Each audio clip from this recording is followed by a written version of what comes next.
All righty, hello, folks. MaM-a-Thon has officially kicked off. That's because you're seeing me on your screen, and Tracy as well. So before we get started in earnest, Tracy has a few things that she wants to say. So I'm gonna go ahead and give the floor to her for just a few minutes.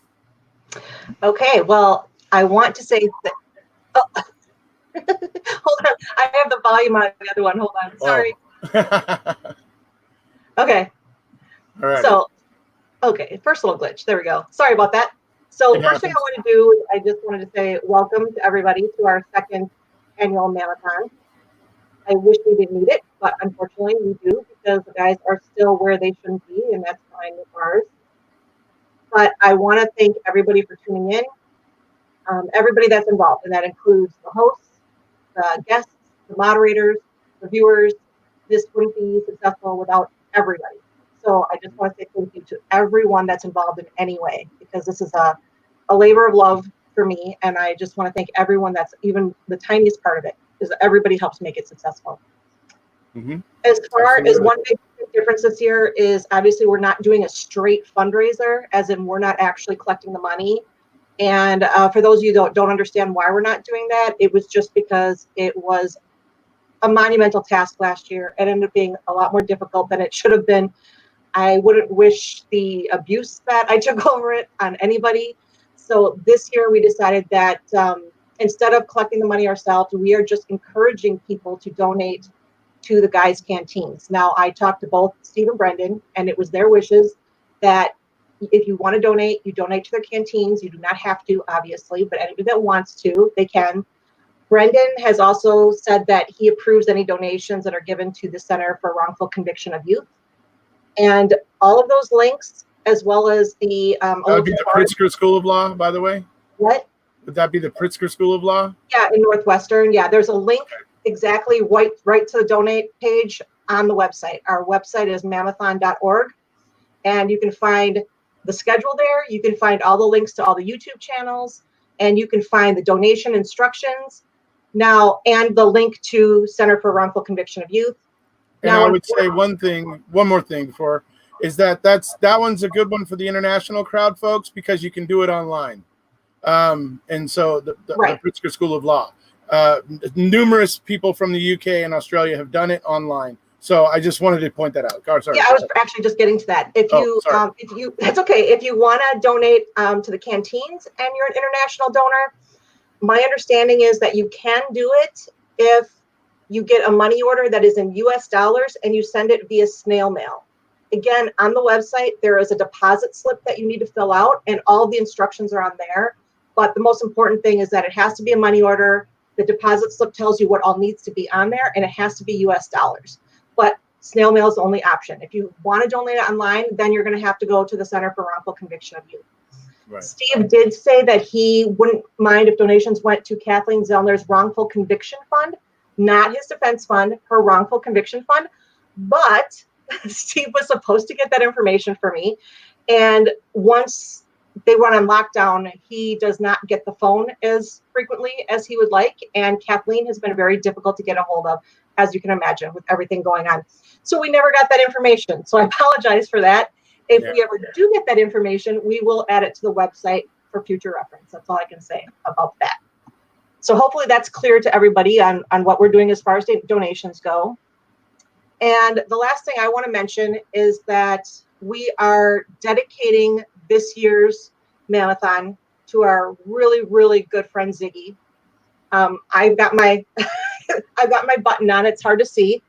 Erekose has his lapel pin on. And so when you see that and you want to know why we're wearing these buttons, it's because of Ziggy. She was a big part of the event last year in the background. And in general, the people that are in the background don't always get all the appreciation that they should get. And Ziggy was a great moderator. She was giving away her stickers to help support the guys. She was always willing to do everything to help the cause.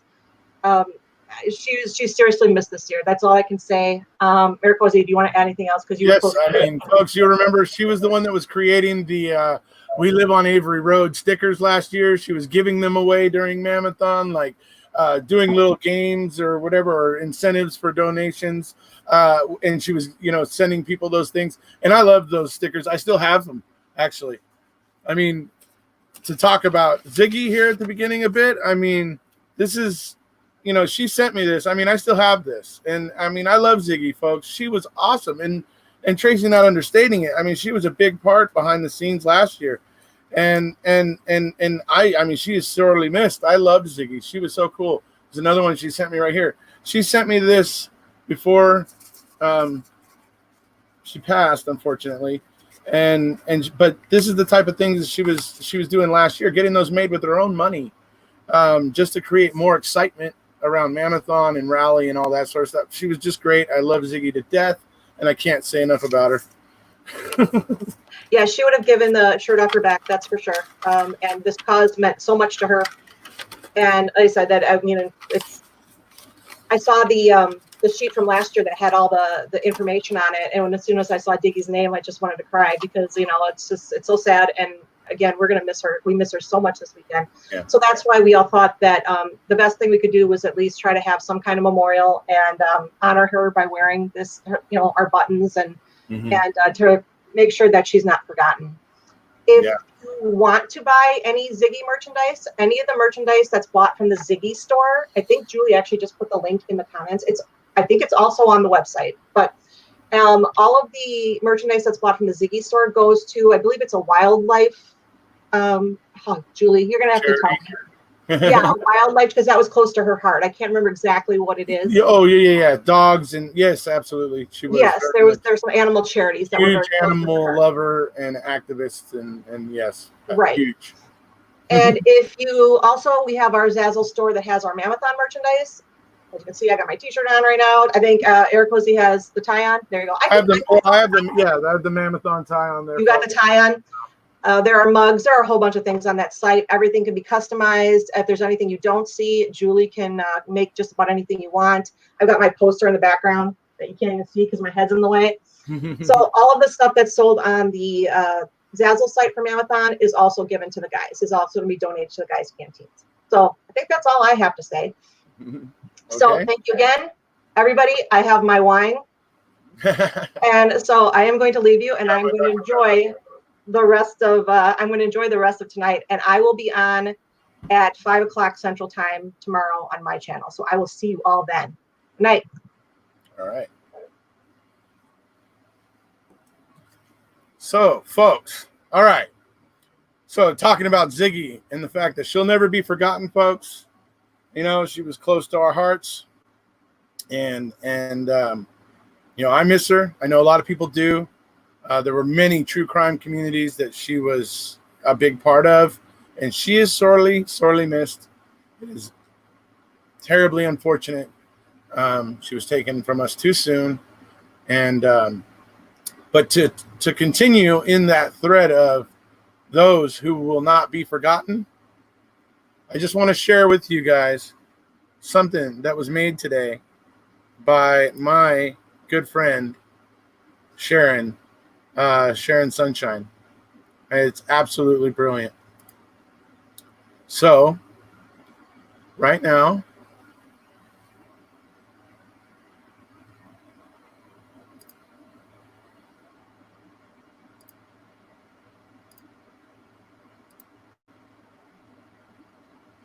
I'm going to remove myself here.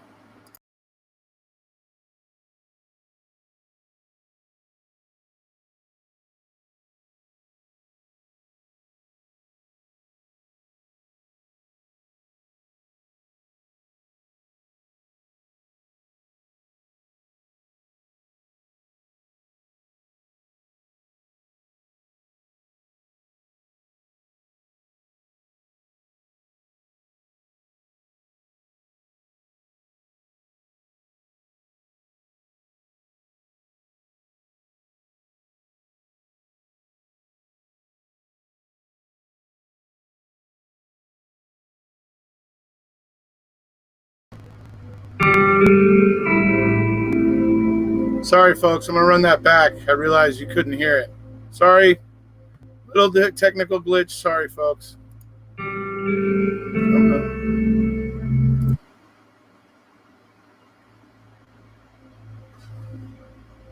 Fix that. Sorry, folks. Minor little glitch, but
All right.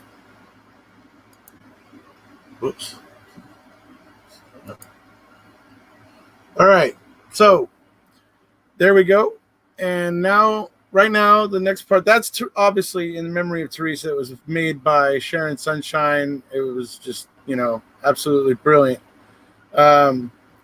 It's a lot of people sometimes people will suggest that Teresa gets forgotten in this, but that's one of the reasons why I felt it was probably pretty important to start MaM-a-Thon off remembering those who we don't want to forget, like Ziggy and also Teresa. So right now what I'm going to do is bring in some of the new hosts that have joined us this year for MaM-a-Thon. So last year we had 4 hosts, but now this year we've got some new faces. So some of them are already here, ready to go. I'll go ahead and bring them in. Hello. All right. Look at somebody either needs headphones or has YouTube going. Not me. There's an echo. I can hear myself twice. Not me.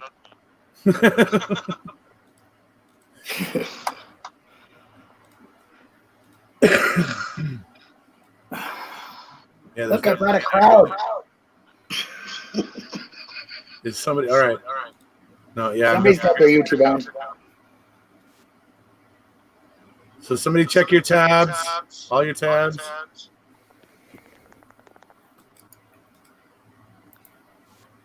I know mine's muted. Mine's fine. Drum, have you checked? Yeah, check. They check everything. And... You have your YouTube window muted? Yeah. Okay. Ripper? I'm down. I hardly hear you.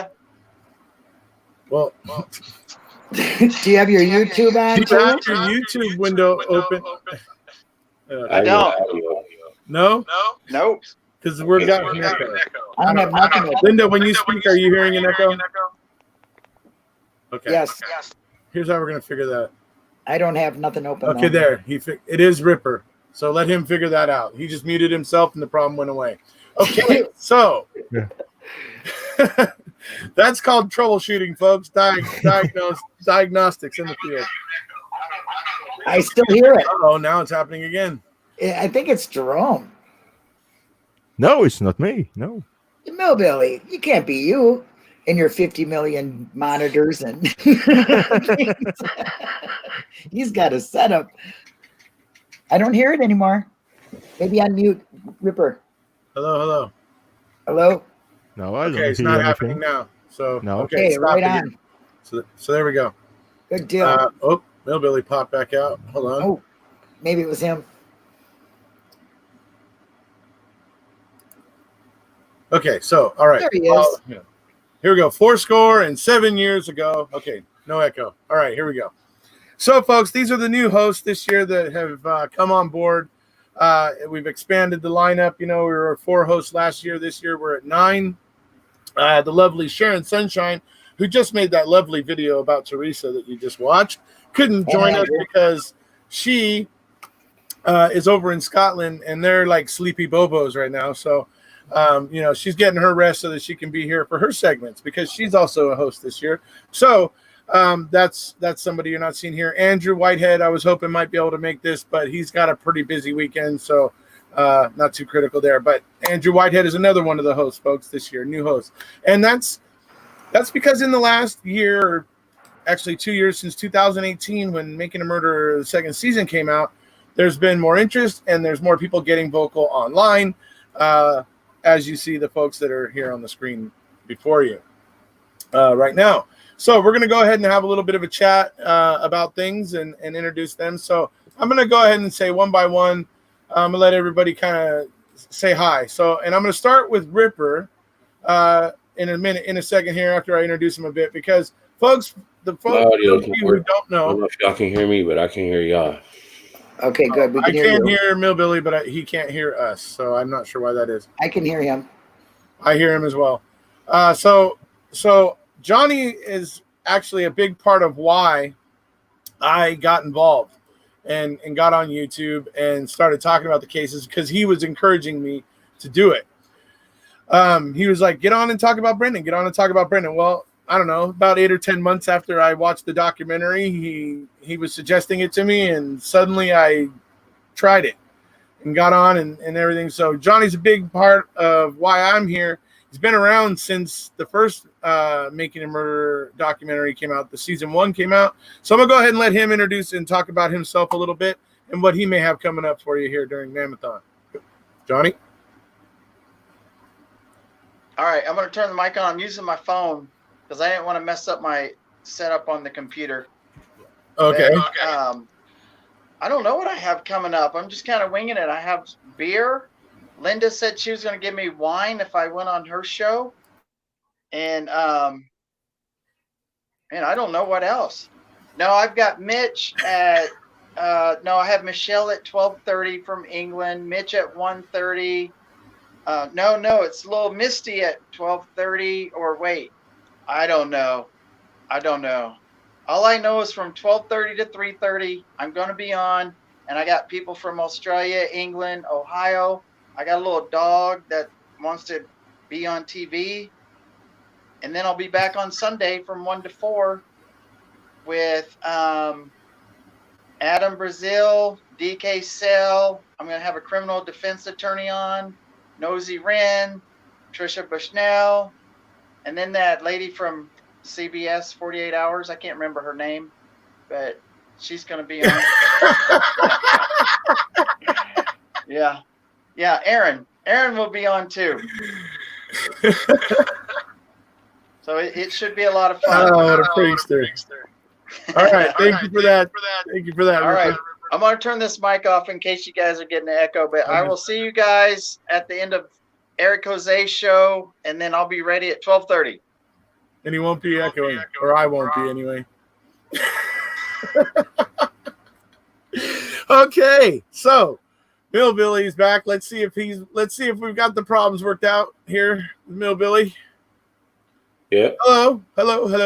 I can now hear you. Okay, great. I can hear you. And we hear you. Okay, so that was Johnny, folks. Now, moving on. Next, let's talk with Jerome. Tell us a little bit about yourself there, Jerome. Oh, about me, about my involvement in MAM, or what happened this week on. About what you have coming up, maybe for MaM-a-Thon, what got you interested in the cases, why you're here, Okay, any of those type of subjects. okay, I'm really interesting by the subject because that touched me a lot, and this kind of things happen all the time, all around the world, and that's why I'm really surprised. I was really surprised when I first contact Mr. Erekose to explain to him that here in Belgium or in France or in other country with speaking language, there is no channel we want to continue to speak about or going deeper and deeper in the case to find the truth about making a murderer. So it was for me not not comprehensible for me, because I was thinking somebody more able than me was able to made a great channel to talk about this case, because it's really huge. It's really, really huge, and I see nothing. So I've tell to myself, Jerome, go ahead, listen your heart, and go and create your channel and try to help the best you can. And that's why I do.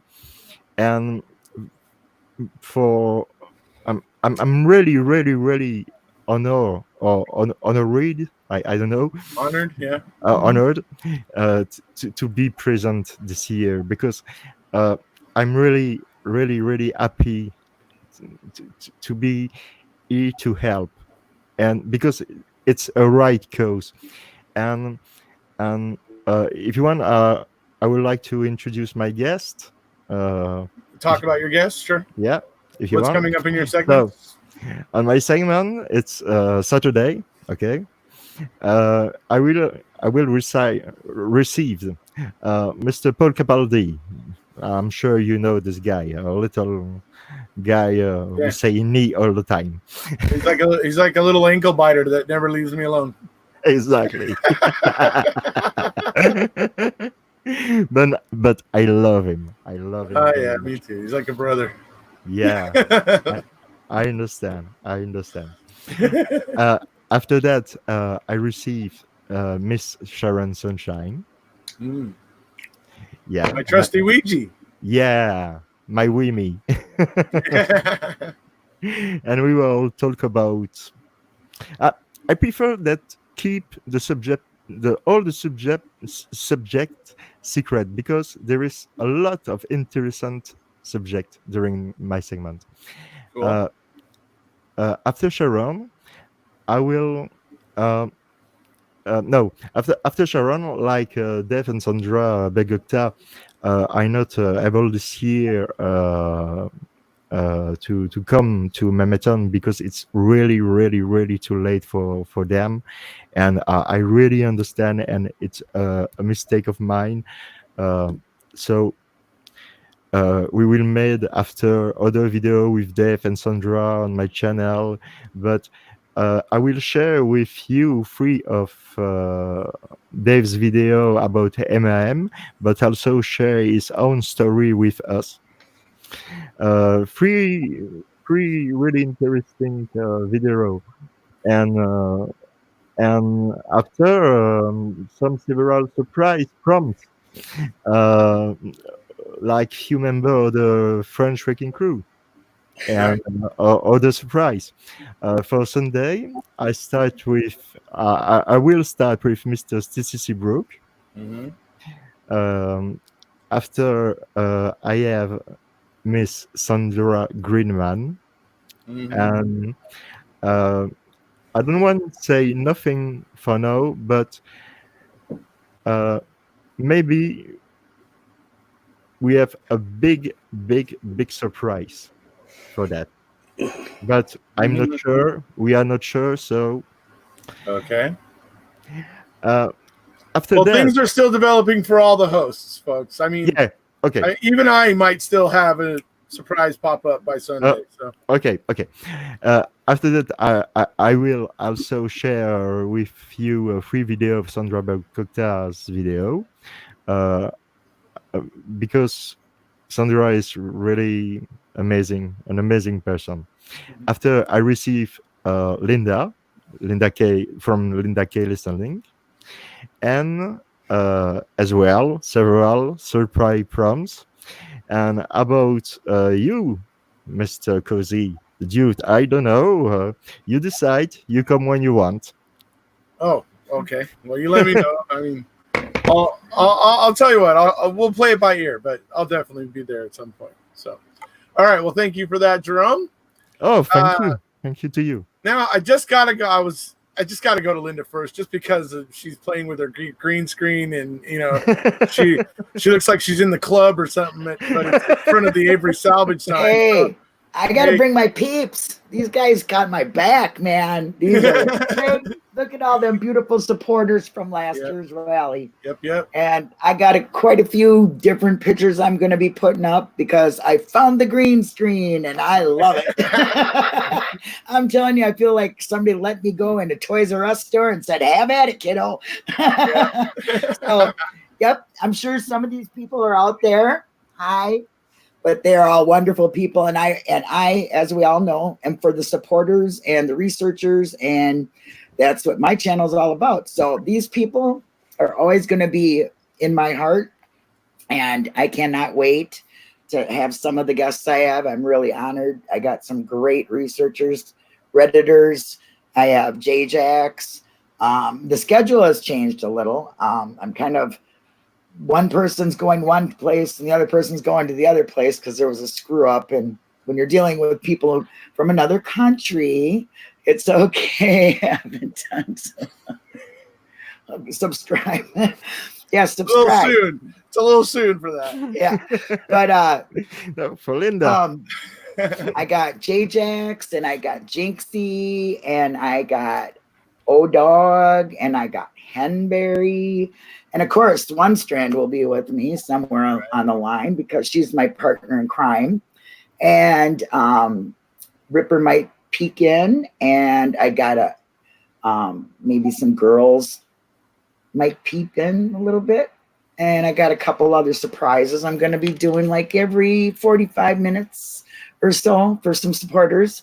So I'm really looking forward to it. And I'm very honored to be with every single person that's involved in this and every single supporter that supports it. I thank you. Me too. Thank you. It's great that you guys, are getting up and getting vocal about it. And so I'm very excited about this whole event. All right. That brings us to Mr. Millbilly. How's it going, buddy? I'm good. I'm good. Yourself? I'm good. I'm hanging in there. Stressed out all day, but I'm feeling better now that it's started and underway. So let's do it. I've been getting everything together for my segments. Most likely, it's probably going to overlap into both because I got a lot of information to go through. Mm-hmm. New information. Nobody's seen this. Right. And by the way, folks, in my final segment, just to play off that for just a second, in my final segment, Jeff Young and McGilla and I are probably going to be digging into that stuff a little bit because as soon as Millbilly's done with his two segments, Jeff Young, and Zoe, right, and McGilla and I will be able to look at those documents, and so we'll be possibly doing a little coverage on those documents ourselves in my final segment. So, yeah, just I don't want to say anything. You'll see tomorrow. Yeah, right. I can't wait because he always does something that gets me going. I'm like, oh, there's another dot. There's another dot. There's another dot. So thank you. I'll be honest. We're hoping that there's some information in the documents that Jeff has been looking for. So I'm thinking he'll be scouring it, looking for some certain specific information. I've been going over the stuff that we got, and I'm learning things that I never knew before. That's awesome. All right. Well, sounds interesting. Wow. Yeah, really. I'm looking forward to it. So who's all going to be with you? Big Jeff, One Strand. Silkman's going to be on for segment 2 with us. Braun, and I'm still in contact with 2 dog experts that might join me. And they're both based out of Wisconsin too. Yeah. All those names you said were all very, very, powerful supporters and researchers. So yeah, that's going to be very interesting. And Jeff and Silkman, hell of a nice guys. One Strand and Ron. We were having fun on Twitter last night. So she's a lot of fun. So, and she's very knowledgeable about the case. So that sounds great, dude. That's awesome. So can't wait. Right on. Okay, well, if Andrew was here, we would probably be talking to him a little bit. But for those of you who haven't met Andrew, you'll be able to see him during MaM-a-Thon. He's great. Yeah, he's going to have a DNA guy that he often talks with. He's going to have on a few other things. So it's going to be interesting. So, all right. Well, and Scott, all these people are on the train already. See them? On the train. They're already on the train. We're waiting for you. Get on the train. I had to do it. Go to the station. Wisconsin's vessels have a complete training. Yep. Get on the train. Oh, dude, we got to get the French version. Yes. Oh, yeah. I can create a French version. There you go. If this is agreed. Yeah, it's a really good idea. Right on. You always have a great idea to do the bide. Right? Yes, the dude abides. You got it. Sorry. Can I just say one thing? Yes, sir. Sure. I really would like to thank everyone for supporting the guy and seeking the justice and peace for Teresa, because it's really, really, really, really important. I agree. Yes. Agreed. 100%. Here. All right, guys. Anything else, Linda? Before we let's get her going. Yeah. Let's get this train on the track. All righty. I'm looking forward to seeing everybody. I'm going to try to stay up as much as I can. I know I'm getting up pretty early on Sunday morning, but I'm going to try to follow through. So, because I got to see Millbilly's thing. I just got to watch him. Got to watch him. I got an eye on you. I'm hoping 6 hours is going to be enough. Well, oh, wow. You have to spill over after MaM-a-Thon. It's the same for me. I will try to don't sleep at all during the MaM-a-Thon to see all segments, because Stephen and Brandon are in prison for how many years? For 14. 14 for Brandon, and yeah. Too long. So I was thinking to myself and thinking, Jerome, can you stay awake 40 hours for the guy in Teresa? Yeah, I will try. Oh, wow. All right. Yeah. I can't do that. I'm older than dirt, you guys. That don't happen. But Jerome, dude, you can't, but you got to keep in mind, you can't be a zombie in your segment, dude. No. I will try to be for that. I did that on Paul's channel. No. It's not good. That's right. The best joke of the night. Look, and I'm older than all you guys, so I have to have my sleep. Right on. Okay. I'm on the group. Yeah. All righty. Okay. So all of those of you who may be tuning into MaM-a-Thon for the first time and everything, these are the new hosts that we've added since last year. Thank you guys for being here. Thanks to go you. ahead. We're gonna clear the broadcast studio now, and I'm gonna start to introduce my interview with Steve Moore, retired FBI agent Steve Moore, and he's gonna be sharing with us a lot of his thoughts about Brendan. So we'll see you guys. See ya. See you. All right. There we go. Okay, so here's what we got. you guys know I've been putting in work, chasing people down and that sort of thing. And so I reached out to Steve Moore, and he was happy to sit down with me and do a pre-recorded interview because he was worried he would not be able to do, he wouldn't be able to join me live this weekend because he had something going on where he might be in the air, actually flying. So I have a pre-recorded segment here with him, and it's brilliant. I mean, you guys can watch one of my promo videos. I played 3 clips from it of 3 things that he said that are just, brilliant.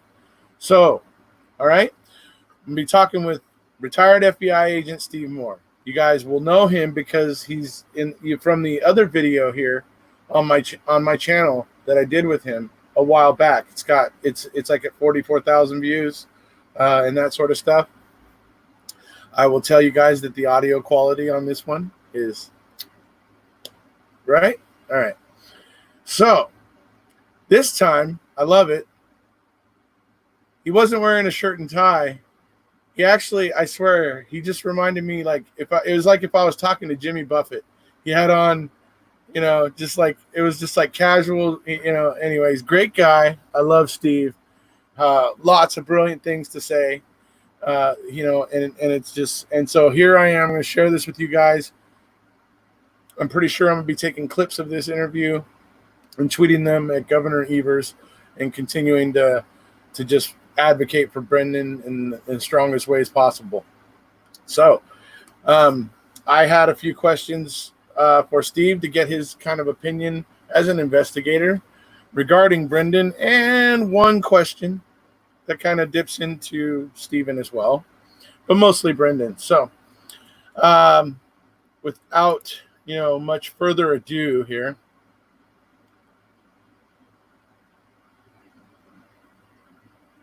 I'm going to put up my share screen there. So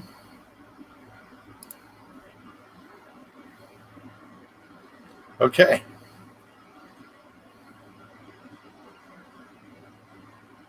All right, folks, here we go.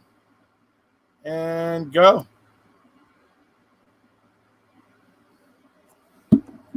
Up. Steve Moore, who you can see, he is, some of you may know from another video on my channel that's very popular where I spoke with him. He's a retired FBI agent. He was actually somewhat involved in the Amanda Knox case, and obviously is very knowledgeable about investigations. So it's great to have you here with us, Steve. How you doing? Thanks for having me. I'm doing okay. I mean, in the midst of everything that's going on, I suppose I'm doing pretty well. Yeah, obviously, yeah, in the midst of Corona or COVID-19 Yeah. and lockdowns and protocols.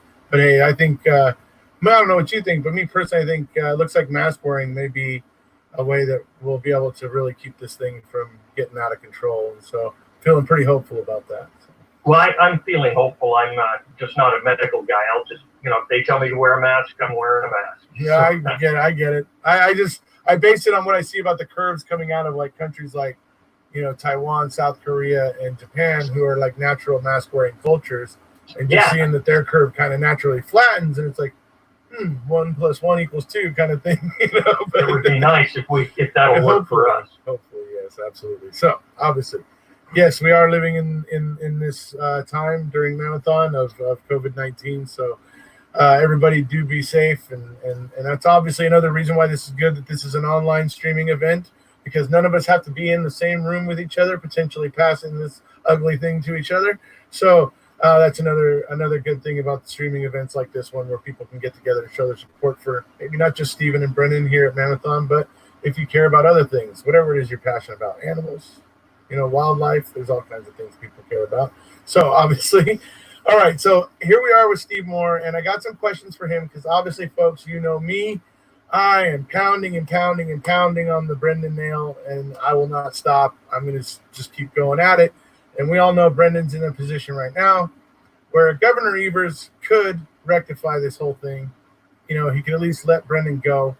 And that's what Brendan's lawyers are advocating for, and that's what they're applying that pressure on Governor Evers. So I wanted to go ahead and focus on talking about Brendan today while we're here talking to Steve, and get some of his opinions about Fassbender, Wiegert, and some of their methods, and just hear some of the common sense stuff that Steve has to say when it comes to Brendan, obviously. So I have some questions for you here, and all right.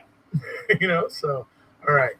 First question I want to get into is it's been pretty well established. There's been an under the hood analysis done by a professor at the Wisconsin School of Law, or at the University of Wisconsin School of Law, and a speech language pathologist, where they really went under the hood in the Brennan interrogation, and they came up with some things. And what it's becoming very clear is that most people agree that the facts were fed to Brendan by the investigators. Oh yeah.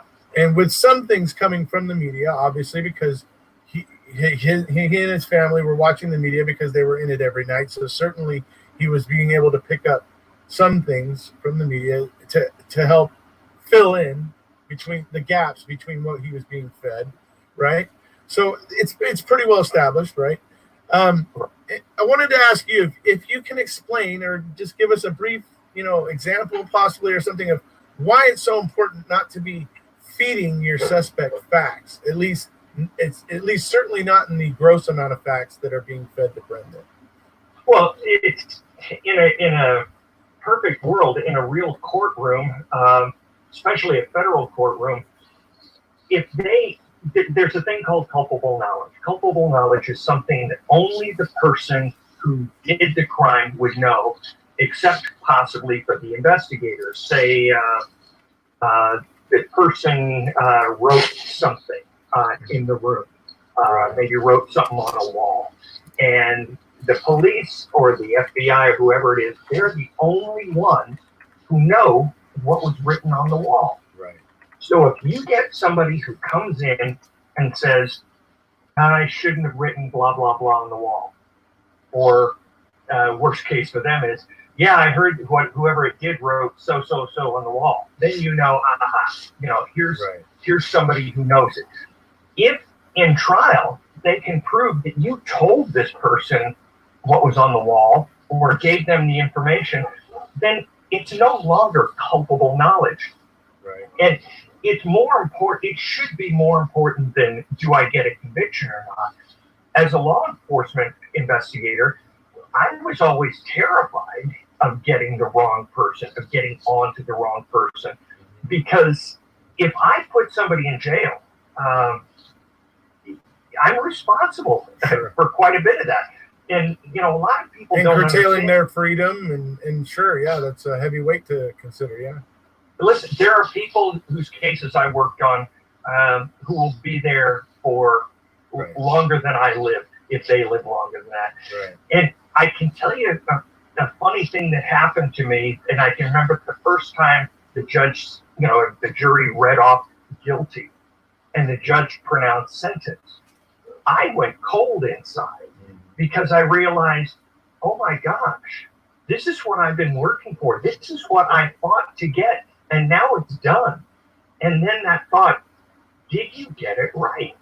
I mean, I was half the afternoon not being able to eat, going back over every single investigative step I took, and I wanted to be right.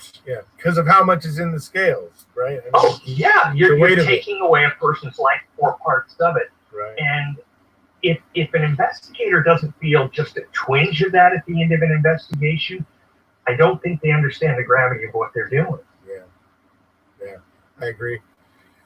I do agree. I mean, and what happened with Brendan is certainly, it's obvious to look at it on the surface, but the more and more analysis gets done, it begins to become more and more obvious, I think. But but it should have been obvious to any good investigator. It should have been obvious from the first videos that came out. Right. I don't know how anybody could look at that and say he had culpable knowledge of that crime or any other crime. Exactly. Watching the whole thing, you realize it's all suggested to him in ways like the next question actually will suggest. and one of the things in the under the hood analysis that I was mentioning to you, that one of the things that came out was they were analyzing the types of questions asked and how many of each type of question were asked. And one of the really interesting stats that came out was the fact that they had asked him an insane number of yes or no questions. Very few open-ended questions. Fair amount of actually multiple choice questions where they were basically asking the question and proposing a few different answers, and those types of questions. But like an astronomical amount of yes or no questions. And what they were saying in this analysis is when you ask somebody a yes or no question, you are conveying a great deal of information in the asking of it, because you're kind of coming up with a premise essentially and asking about it, right? So it's like if it's a yes or no question. So and by using questions like that, so I want to ask you your opinion. Did they teach you as an investigator to at least limit the amount of yes or no questions that you ask in an interview? Well, obviously you want to, because what you're looking for is them to tell you something you don't already know. I mean, think about it. There's an interview when you're trying to elicit information that you don't have. That's one. And number two is an interrogation when you are trying to elicit a confession. Yes or no questions are for interrogations, not interviews. Yes or no questions, number one, as you say, they provide information to the person you're interviewing. Right. Did Jane Doe scream, "Don't"? Well, apparently, and now he's bookmarked it in his mind, she may have screamed, "Don't." Okay. Right. Then you get another yes or no question down the line where they say, when she screamed, "Don't," were you holding her down? Well, now I know she actually did scream, "Don't." So yes or no questions are terribly dangerous. Multiple choice questions are just stupid. Because what the person knows is, well, the correct answer is one of those, because they've told me it's one of those. So yeah, you don't do that. And in an interview, what you're trying to do is elicit information, find out what actually went on. It is an honest exercise in trying to figure out what went wrong. When you're asking all yes or no questions, don't tell me that you're trying to elicit information that you don't have. You've already decided what's true. And you're steering things, right? You are steering the person. And I have no problems with an interrogation to try and get a confession if I have the case made without their help. Right. And, now that I'm retired, I can tell you this. If I had the case made against them, and a confession would help, I would walk in and tell them that. Listen, I got the case made against you. I don't need your help. If you want to talk to me, I'm here to listen. But otherwise, I'm going. I'm going to get a cup of coffee. I don't need your help. And you'd be surprised how many people want to say, no, wait a minute, wait. And they try to talk you out of it. And in talking you out of it, they do, give information up. But at the point they were with Brendan, nothing was known. In other words, it's supposed to be an interview, right?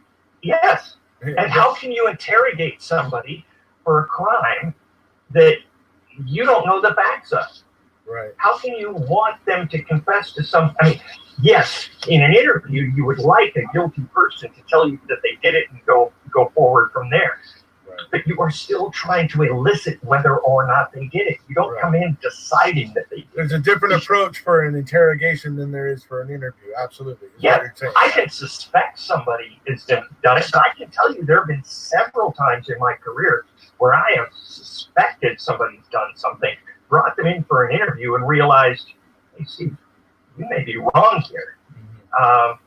And if an investigator is not willing to look at themselves in a mirror and say, hey, dude, you're fallible, then you don't belong there.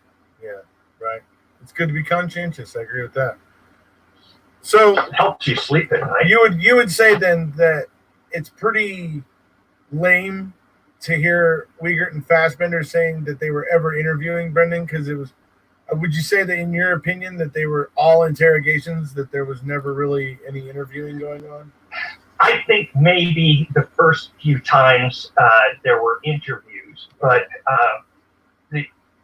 when you had Fassbender and Wiegert and Brendan Dassey in the room together, the question that I would ask is, who is the most naive? And I'm just not sure who it was. Because this guy could have said, I flew to the moon, landed in a parachute, and then held down the victim. And they'd say, oh, boy, that's kinky. Great. Okay. And write it down. They were so naive. Yeah. And, I'll go on about that in a little bit. I'm sure there's a question that I'll get into that a little bit. So, all right. So I'll move on to the next one. I think it's actually maybe this one here. Hypothetical situation. If you are interrogating, where you're supposed to be interviewing, but you're interrogating an obviously limited suspect who is telling different stories and causing you to ask, why did you say something different earlier? To which the suspect then responds to you saying, I've been guessing the whole time. Where does that at that point, where do you at that point as an investigator, where does that take your mind? I guess I want to know. Well, the problem is I was an FBI agent, so I have to write that down. Right. I have to make sure that that's in my report. And at that point, everybody throws up their hands and says every single thing he said before that statement is no longer valid. He has disowned every single thing he said. Right. So you can write down what he said, but in a federal court of law, that's not going to be listened to. He has just said, oh, by the way, everything I told you, it's a lie, or I didn't know what I was talking about. Right. It's over. Just rip the pages out of your book. You couldn't because it's part of evidence, but start over. Right. That's when you start over. Okay, Brendan, why don't you go back to your room? We'll go back to ours, and when you're not confused, let's do this again. Right. So you would say that there's, at least maybe in some areas in some states, that don't they don't live up to the same standard as the federal courts in terms of that sort of thing? The federal court requires more of an investigator. Yeah. Just plain and simple. Right. It is when you are at the federal level. I felt like in the witness stand, I couldn't get them to accept my identity unless my mother was there to say, yes, that's my son. Here's his birth certificate. Things that are just accepted in state court, stipulated, are not in federal court. I'm not saying that the federal investigators are better investigators, that they're smarter, right, but they are held to a higher standard. You go into a federal court and say, I haven't done my homework, you're dead. Yeah.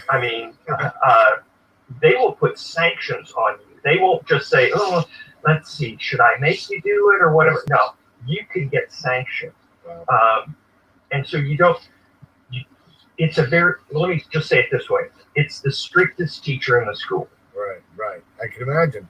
I remember from the last time we talked and how you, and the way you talked about the kind of bar that you have to meet when you contact the federal prosecutor, in terms of certain things, like with a suspect with limitations or potential limitations and stuff. So I do recall that was very interesting. So, all right. So obviously a suspect saying something along those lines should have thrown up red flags. We're all in agreement, right? Okay. Okay. So my next question would be, in your opinion, is it at all believable when we hear Fassbender and Wiegert claim that they had no idea that Brendan had any limitations, how believable is that they might be able to claim that and they could actually be true? It's possible. Think about it. Do you think that these guys were top of the class? Probably not. They could make mistakes like that. I could probably make a mistake like that. But at a certain point, you're going to start suspecting. And frankly, ignorance isn't a defense. Right. If the cop stops you and says, well, I didn't know what the speed limit was, well, I'm sorry, Fass. If you say, I didn't know he was I didn't know he was challenged in any way. It doesn't matter. The court should throw it out. Right. That's see, Fassbender was allowed to do something that I would have gotten my butt handed to me for. Right. If I went into federal court with a document and said, aha, here, he confessed everything, and the defense said, did you know at the time that he was challenged or his IQ was so-and-so? And I said, no, I didn't know that. The judge would say, okay, fine, we're throwing out the statement. Right. Because the judge is going to look at it as ignorance isn't an excuse for you either, basically. Yeah, and the defense doesn't lie with me. The defense lies with the person who's challenged.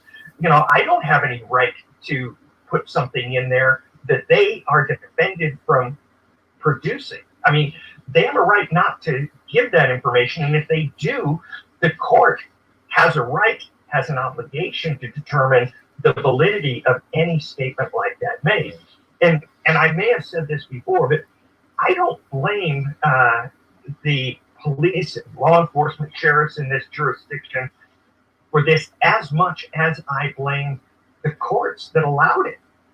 I mean, if you're a teacher at school, I keep using this as an analogy, it's probably an offensive one to some law enforcement, but if you've got the most permissive teacher in the school, you're going to walk into their class, kids are going to be standing on their desk, throwing papers, yelling, it's going to be a madhouse.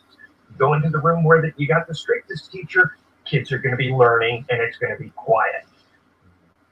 You almost don't want to blame the kids for what they were allowed to do. Okay.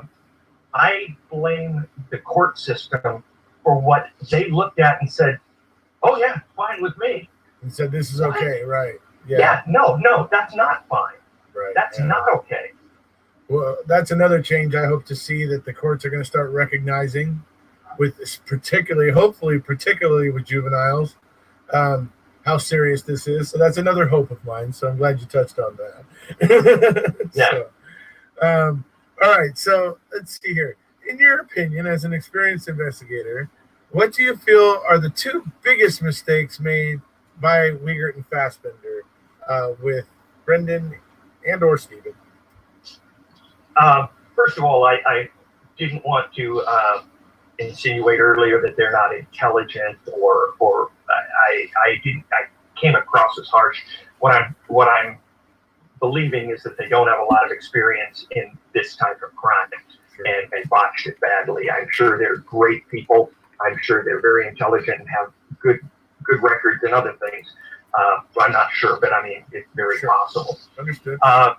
Good to be diplomatic. Yeah. The biggest mistake they made is believing themselves. It comes down to checking yourself. I mean, I'm a pilot. That's my other specialty. In fact, that's what I do for a living now that I'm retired. Right. If I go through the checklist and the checklist says your gear isn't down, and I say, it's not really going to matter, and I land anyway. I mean, when an investigator looks and says my investigation is flawed, but I'm going to go ahead with it anyway. They came up with a scenario for the crime that they believed that was ridiculous, and then had Brendan rubber stamp it.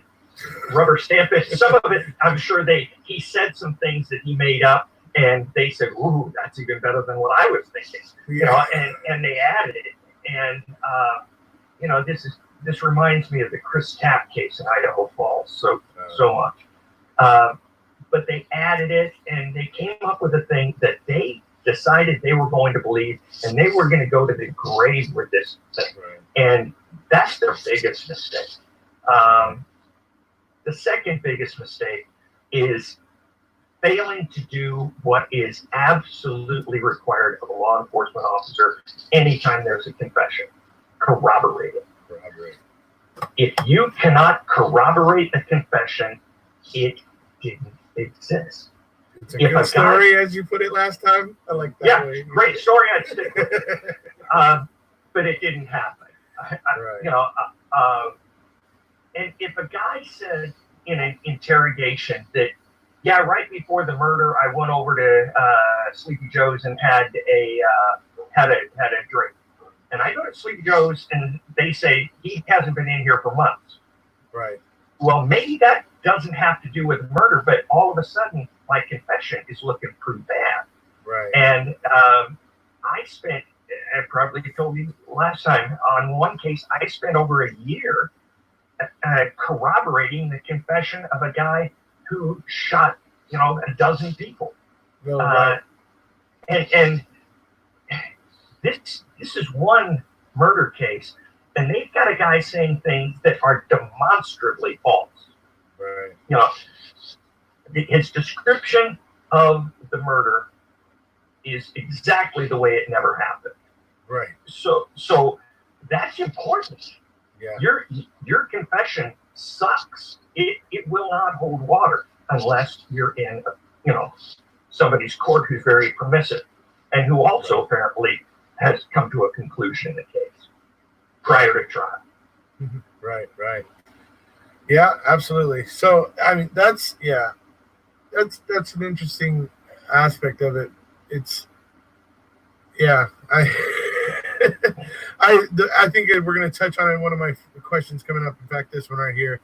This is something, that of late that I've just really, really been pounding on, because it's the one thing to me in both investigations that bothers me. And it's the way that like standard operating procedures seem to get abandoned so often. It's always, it's just rubbed me wrong. Because, I mean, for me, I see that as a safety net for officers and agents of the state, for them to operate within, to kind of, keep themselves kind of from getting implicated or personally liable or anything like that. So that my question to you is in regard to that, to that investigations in general, is important to follow SOP. If an investigator chooses to ignore SOP, aren't they basically opening themselves up to scrutiny and possible liability? And can you explain why SOP is so important to an investigation? Yeah, absolutely. We learned, the nation learned during the OJ trial, what happens when a law enforcement officer, an agent of the court, whoever, does not follow rules. One of the investigators there had a vial of blood that was taken, and he kept it in his pocket, I believe, overnight, and then brought it in and put it in. Well, that blood all of a sudden became suspicious, and the jurors disregarded it. That's why you don't do dumb stuff. Right. And again, I've done dumb stuff. Okay, right. I'm not saying that I am the investigator who these things that I'm telling you came from hard lessons. Right. And if you keep evidence, if you ever bring evidence to your own house, oh gosh, and anybody finds out about it, you might as well throw the evidence away. You're not going to get it in at least in federal court. But what if you've been withholding it? If you've been withholding it, then there's all sorts of things. I mean, if I intentionally withheld Brady material, exculpatory evidence from a federal court, I guarantee you, I would be prosecuted. Ooh, prosecuted. You didn't just say sanctioned, folks. He said prosecuted. The FBI does not mince around with that. I remember Louis Freeh, who was the director before Robert Mueller, during the time of the Clinton investigations and stuff. And I'm not getting political on this. I'm just saying that at one point Clinton went before a grand jury and said, I never had sex with a woman, and it turns out he did. Right. And the director of the FBI wrote the agents a letter saying, you are not, you weren't elected. You were appointed, by me, essentially. And if any of you ever lies in a courtroom, I will not only fire you, but I will prosecute you. Yeah. So there's no gray area. Yeah, that's pretty serious. He's taking his job pretty serious, it sounds like. Okay, so that takes us to our last question here for Mr. Moore. And it kind of gets into what we were alluding to, and it goes along with, as an investigator, is it common for you or any other law enforcement officer to store evidence in your own personal custody for, say, 12 years, as was done with the Dassey computer CD in the Avery case? I mean, just give us a I don't know, a few ideas or scenarios where you on a 1 to 10, how bad is that? Yeah, it's an 11 because number one, the fact that you didn't use it in court means that it didn't have any prosecutive value to you, right. which kind of assumes that, well, maybe it had exculpatory value. Right. And at that point, the defense attorney can have a motion to have that evidence brought into court and completely examined. And God help the investigator if they find obvious exculpatory information on that in that evidence that the investigator had a reason to be aware of. Right, absolutely. And that's what's actually happened too, is because literally right after Stephen's original motion for post-conviction relief was denied by Judge Sukowitz, suddenly the state popped up with this CD and said, oh, here this. Tom Fassbender had this in his own personal custody for the last 12 years. Here it is. Inadmissible. Yeah. They couldn't admit it, but Zellner went, what is this? And found out what it was and went, oh, this is a detailed analysis of what was on the Dassey computer, and found out that it had never been handed over before. And so that's now become a Brady violation. And so that's It is a Brady violation, and somebody should get in serious trouble for that. And, obviously, these departments down there were not very disciplined. It's not that they didn't get training. How do you get through, the post academy without knowing that that's not allowed? I mean, what you allow, you encourage. And in those departments at that time, these guys were allowed to get away with anything. Right. Yeah, it's definitely a different little ball of wax there in that area of Wisconsin. I've even gotten involved in something a little bit to the west of Manitowoc now, over in Neenah, which is close to Appleton, and so there's some concerning things there where it seems like law enforcement kind of gets away with a lot, and they're able to kind of brush things under the rug fairly easily, which I find concerning. It should concern you. And, there's neat stories on the other side. I mean, I was working the Chris Tapp case in Idaho Falls. He went to jail for 18 years for a crime that he didn't commit. Right. He was finally released, and a new police chief came into Idaho Falls. He had no reason no good reason, at least as far as his department, to reopen that case. But not only did he reopen it, the guy's a pro from the big city. He reopened it, found who really did it, and came out publicly with it. Oh, I mean, wow. that's and opened his department up essentially for criticism, right? Yeah, but he did it because he was a professional, and I'm just amazed. That's what we need more of. I would encourage the public to be, maybe a little bit forgiving in situations like that, to inspire more police chiefs to take that attitude. I mean, obviously the victims of it are going to, the victims that were, the guy that's stuck in prison for a long time is obviously going to have a lot to bear. He's got a legitimate right, but. And he's owed. I'm just saying that. But I mean, if we make an atmosphere where police chiefs feel like they can come in and do this without it crippling the local economy, we might actually see a bit more of it, which I think could be helpful to the wheels of justice spinning. Just have to get people in who are willing to act on integrity, not on my next case will make me feel good. Right, absolutely. You're not chasing convictions for their own sake, and that sort of thing. Right, absolutely. Well, okay. Well, that's all my questions, and I got to say it's been a pleasure speaking with you again. Good talking to you. I know a lot of people are also interested in the Amanda Knox case. If you wanted to, before we finish up here, talk a little bit about that and kind of I don't know, it's just some of the criminal justice issues involved with that you found interesting. Well, what you will find in just about any miscarriage of justice is you start out with a crime, you start out with a theory of the crime that is flawed, and then you start adding people to the crime. You added Brendan Dassey. In the Knox case, they had a suspect and they added Amanda. Right. So that's very similar. You have people keeping and hiding evidence. That's similar. All these things have to happen. They say that for a commercial airliner to crash in this modern age, 3 or 4 things, serious things, have to happen in order. And they say the chances of that happening are, astronomical. Right. For an innocent person to go to prison, 3 or 4 serious violations of the criminal code, of the evidence code, 3 or 4 of those things have to happen simultaneously, or at least in order, and have it hushed up for somebody to stay in prison. And so the Knox case was simply another one of those situations. And the good part is she got to go to her wedding last month. Right. She's happy.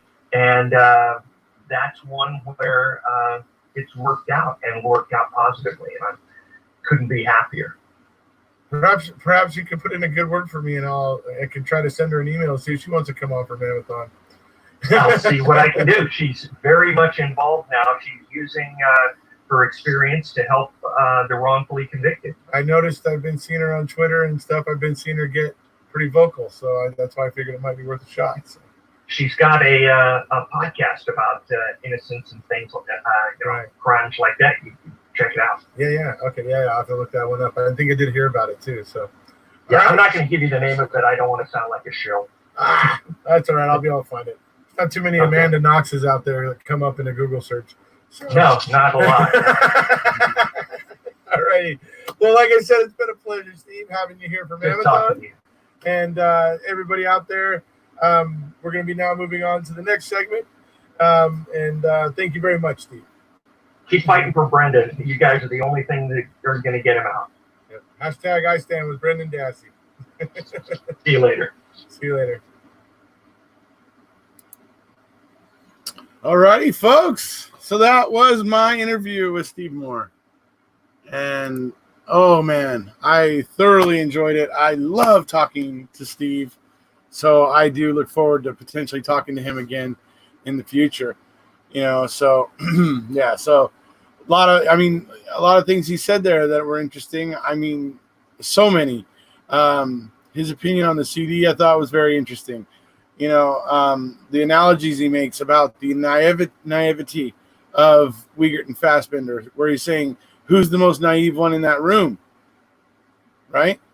And then he makes the analogy of Brendan could have said that he flew in a spaceship to the moon, parachuted to the moon, and held the victim down. And they would have said, ooh, that's kinky. And they would have written it down. And that's how naive they were in sense of what they were, believing. So anyway, that was an interesting bit. So you heard us there at the end of that talking about Amanda Knox, folks. And I know in a previous video the other day, I told you guys that she would be coming on, and she was supposed to be right now. I was supposed to have either her live or a pre-recorded segment. But it turns out that she had something come up. And yes, Sydney, go ahead and enter now.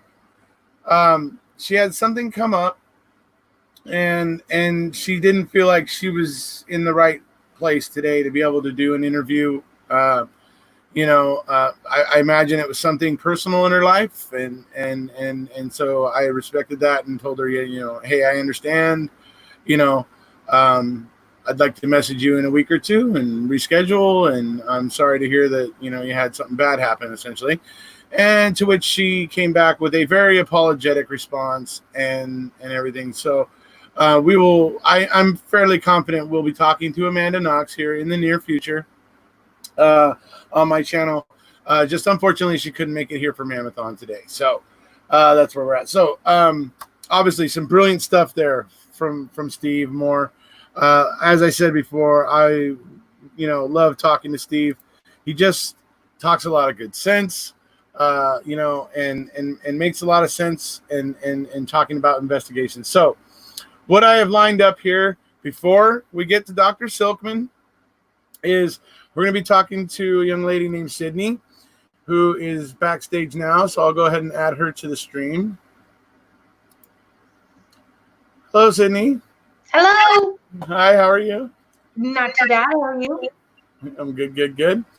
So obviously we're here talking about wrongful convictions today. And, I think talking here with Sydney today, you guys will maybe we'll at least maybe be able to talk about the case here, maybe in a little slightly different point of view or perspective, maybe. And I think maybe I'll go ahead and allow Sydney to start out and explain what I mean by that. Okay. Well, in terms of the side you sit on. The side I sit on. I want to first say, this has been an amazing episode. I can't wait to continue to watch more. But where I am. So I am actually a family member of a murdered victim. My brother was murdered August 8th, 2013 in Springfield, Ohio. So I'm kind of on that weird fence, and not many people ever really bring the family's victims to the stage and talk to them because no one's really ever willing to come forward. So here I am. Right. So, and the interesting thing is, even though as a victim or the family of the victim in this crime, you would honestly and objectively consider evidence that somebody brought to you suggesting that the actual person convicted may have been innocent. You would actually honestly take an objective look at it, right? 110%. And I think that maybe there's a void or this persona that you can't open your mind or your heart to that and say, well, maybe they could be innocent. And I think that too many times people don't realize that you need to have a little bit of an open mind no matter what the situation is. Right. And I just, I applaud you because I know that you find the evidence in your brother's case particularly convincing, or at least have until this point. Everything. But I think what's interesting, you have taken an interest in wrongful convictions, right?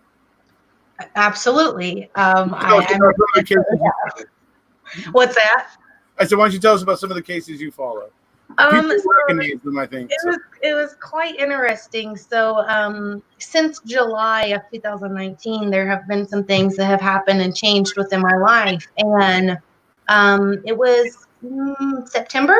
Around September, I started seeing a case of Adam Brazil. And that's in Tennessee. He's wrongfully convicted. He has since September been released from prison. And that was the very first case that opened my eyes to wrongful convictions. And I started following it, and I was like, wow, this is really happening here in the United States and everywhere, really. So I started doing some research and started gathering statistics of wrongful convictions, and it was heart-wrenching. It was gut-wrenching. And I was like, even though I'm a victim and people see me on this different side, I almost have to I want to be a voice for those who are wrongfully convicted, because it's happening at astronomical numbers. And, I just find it amazing. I would say that most people who were in your shoes would have difficulty crossing over that, gap, I guess you might say. So I applaud you because, there's so many cases that I'm following, where I wish sometimes the victims' families would be willing to take an objective look at what's going on. Scott Davis is one that jumps to mind, where there's a guy sitting in prison, yet when the victim was in a house fire, she was calling people and saying that he had been shot in the head. excuse me, are you a firewalker or something? It's like, you know what I mean? So somehow the wrong person got focused on and everything. So things like that get me outraged and everything. So, and I wish sometimes that victim's family would take a look, because that particular family is a very powerful family and had a lot of money, and I think ultimately pushed for what happened, even though it was imperfect. And so I honestly wish they would take an honest look at it and reevaluate. So I, like I said, applaud you and your willingness to objectively look at anything that was to turn up. So and it's a hard transition. My own mother, she's made that transition. She says, if you put something in front of my face and we can prove innocence, I'll stand beside you. Right. It is hard. As a victim family member, you want a conviction. That's all you want. You want someone to be held accountable. And you sit through a trial almost all the time, and you get a guilty verdict. And like there's relief for all over your body. Like you just feel relieved. But then there's things that happen, and possibly someone says, well, maybe they were wrongfully convicted. I think that there's a certain way you have to address that to the victims and the families. And if you go into it as respectful as you possibly can and say, hey, look, we found this, you're going to have better results. Sure. Not all the time, but a lot of times, you can definitely do that. But I think bringing awareness to wrongful convictions helps a family like mine. Because if I wasn't aware of it, I'd still be closed-minded and say, nope, this isn't happening. Right. So, I don't know if you said this or not. So how'd you get interested in the Adam Brazil case? Because I know that's going to be a case that gets talked about by a few other hosts here this weekend. So, Slim. Oh, your other buddy. So, folks, that's somebody she's going to talk about, but we're not using their real name. So when you hear Slim, that is a personal pronoun. Just so it's a code word. Code word. There you go. So, tell us about some of what you've been encountering with Slim. Okay. So back it was July 1st, 2019. We were, as a family, advised that someone was going to be working the case of the person who was convicted of killing our brother, son, our loved one, and they felt as if they were wrongfully convicted. I had one personal phone call and 3 days worth of messages. And on the phone call, I made sure it was a 3-way phone call, so I had a witness with me. Something just told me, you might need to be cautious. And that particular phone call, a group of words was, we think he's guilty, but there's more to it. And from July 1st, 2019 until today, my family has actually been attacked, harassed, any other words you can use outside of being respected, by Slim.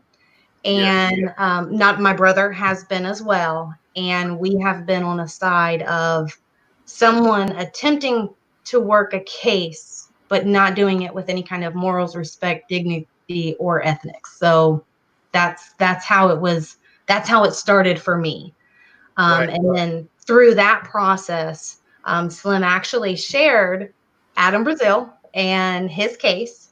And Adam had just recently been released from prison. And Slim didn't like the way that Adam was spending time with his family and wanted him to do things his way. Because as stated, might be a narcissist, and he wasn't really happy with it. And the case it struck me, and I was like, how could he just got home? He needs to see his mom. Right. And that was the turning point of everything. I followed the Rodney Reed case. I was supporting, I was advocating. I have met so many people in the wrongful convicted community that are like, you keep doing what you're doing. You keep advocating. You keep helping. And we're going to support you because everything that's being done to you is not how it's supposed to be. Right. And I would point out, folks, that the gentleman she's referring to, you know, he was, you know, when she talks about how he was attacking her and being unpleasant and doing, you know, these sort of things. I mean, you understand. I mean, you got to like look at it. This guy is a bit of an activist, right? He means well. Mm-hmm. He means well, but look at how he chooses to manifest that meaning well. Look at the types of things he does in you know, and it's like we've said all throughout this. How can we complain about the ethics exercised by the prosecutors and the law enforcement in the Avery case if we're not going to have those same ethics ourselves when we speak out about it? But we gotta hold ourselves to some kind of standard, and obviously that's what this gentleman is getting wrong. And yeah, hopefully someday he'll learn, you know, differently. But as it is right now, we shouldn't be ever attacking. I mean, can you imagine, folks, Avery supporters attacking the Halbach family in a way such as, you know, she was suggesting this gentleman did? I mean, it's just not a good look, folks. No, you gotta, it's almost like you have to take yourself out of your own situation and put yourself in their shoes. And a lot of people can't. That's not a situation that most people can really relate to. Mm-hmm. My brother will be gone 7 years this August, and I still to this day say, dang, my brother was murdered.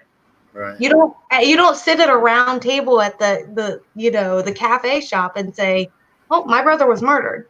You don't get that as often. So you have to take yourself and think about how sensitive that can be. Mm-hmm. And I'm telling you, if you go with it and be as respectful as possible, and you want the victims to be your best friends, like you want the families to be your best friends. Right. You have to kind of figure out a way to do that in the right manner. And Slim definitely has put a bad name and a bad taste in the wrongful conviction community.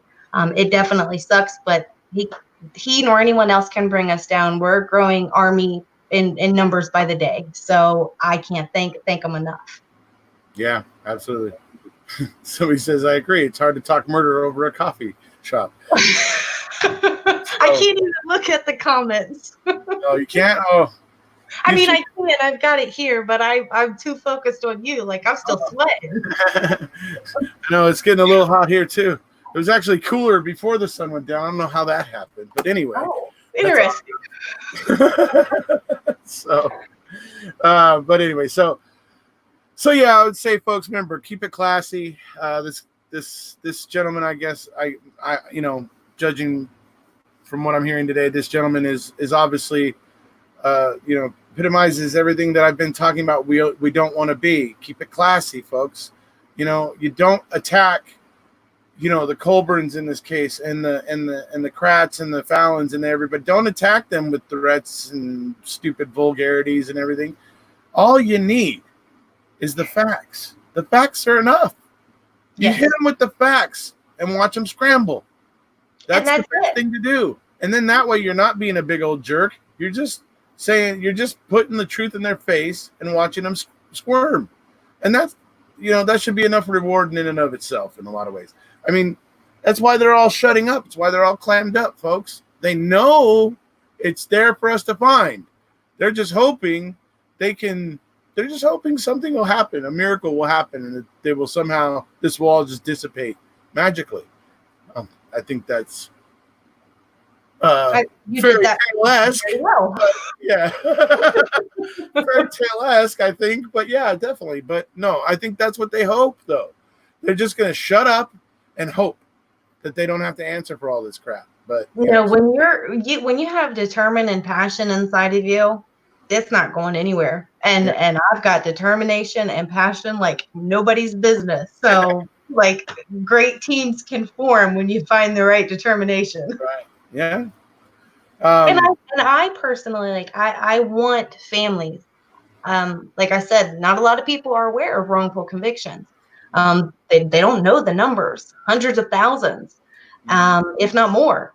And I think that you have to be aware. If you're questioning sitting during a trial, if you're questioning it, you ask some questions. So how did this work? How did that work? Ask questions.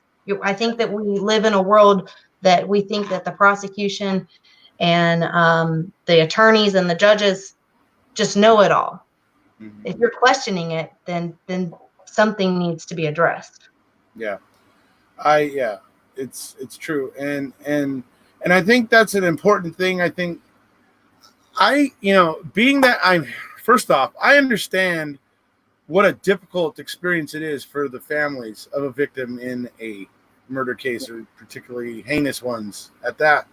But on the other hand, with the empirical data coming out of the Innocence Projects, showing us, and honestly, they may not be finding everything just yet. They may only be, getting what they can at this point. And there may be still more innocent people that they just don't have the resources to help. Right? So, you got to think about that. But the data coming out of these Innocence Projects is showing us we don't always get it right.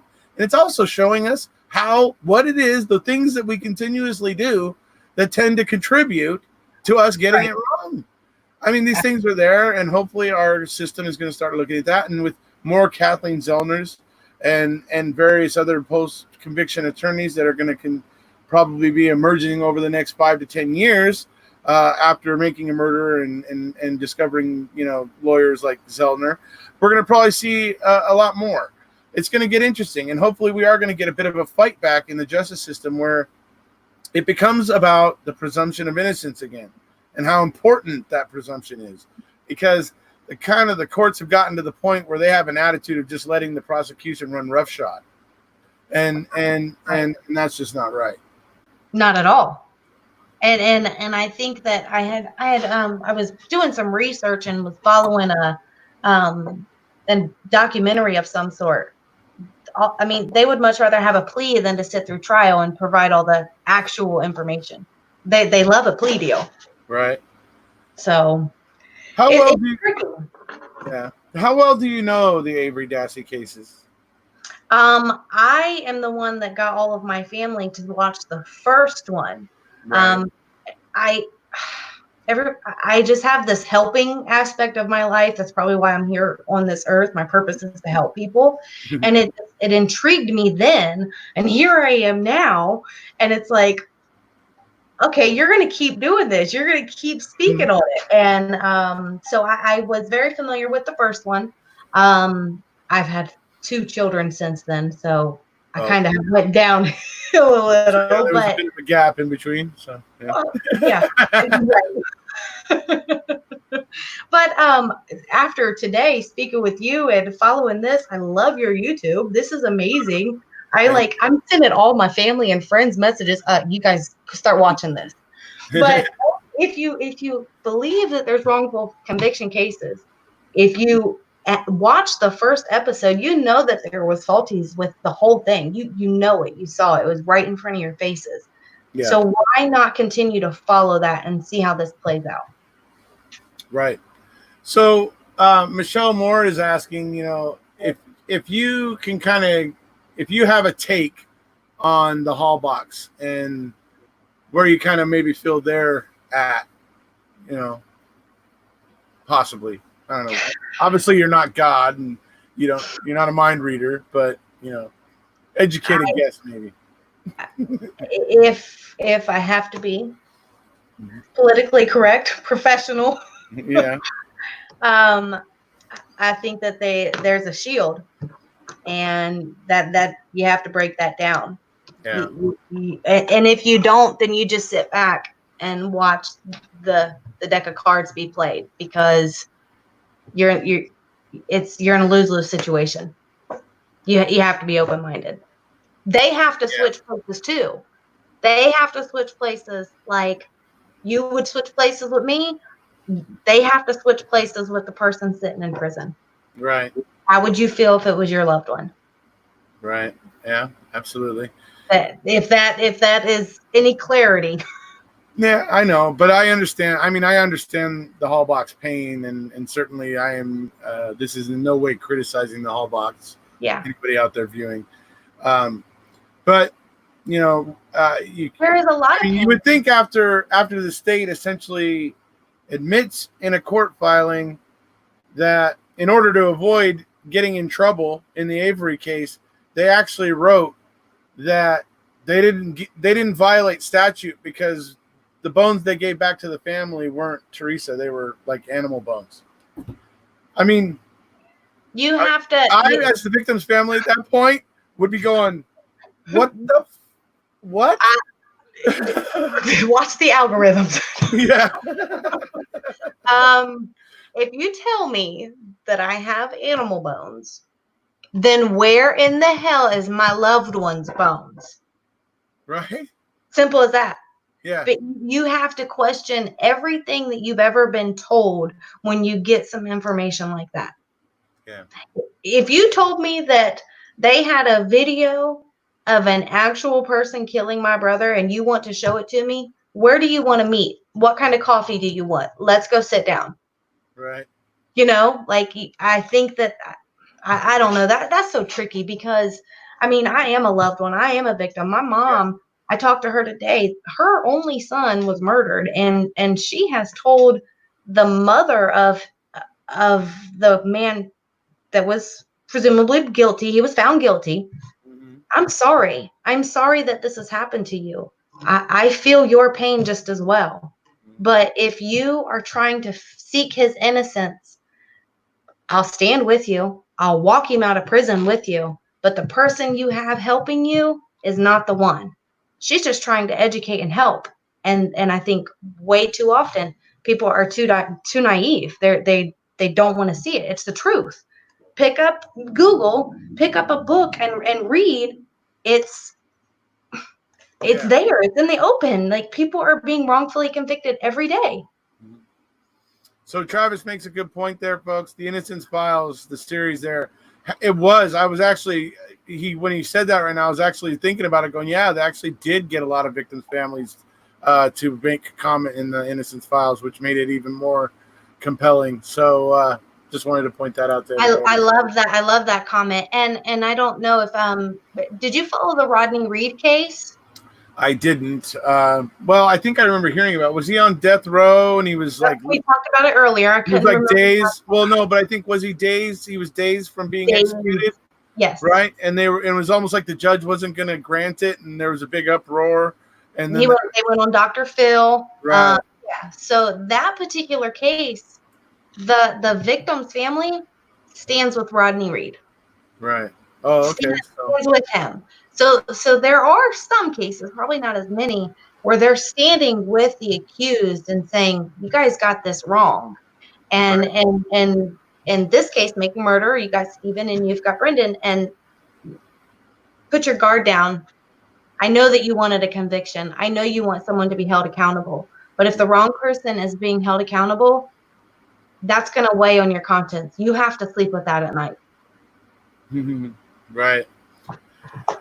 It's I just gotta say it's like you were touching on earlier. I mean, I want victims' families, and stuff like that I don't expect them to do anything necessarily, but I want them to not be afraid to ask questions of the investigation or anything if anybody unfortunately finds themselves in the situation of having a loved one murdered. I would just hope that people, and I mean everybody in general, be open-minded and ask questions and don't just be blind. I mean, look at what happened by people blindly following the law enforcement here in Wisconsin. I mean it's disturbing. And I was telling you about an email I received earlier. I'm gonna go ahead and tell everybody else about this email right now.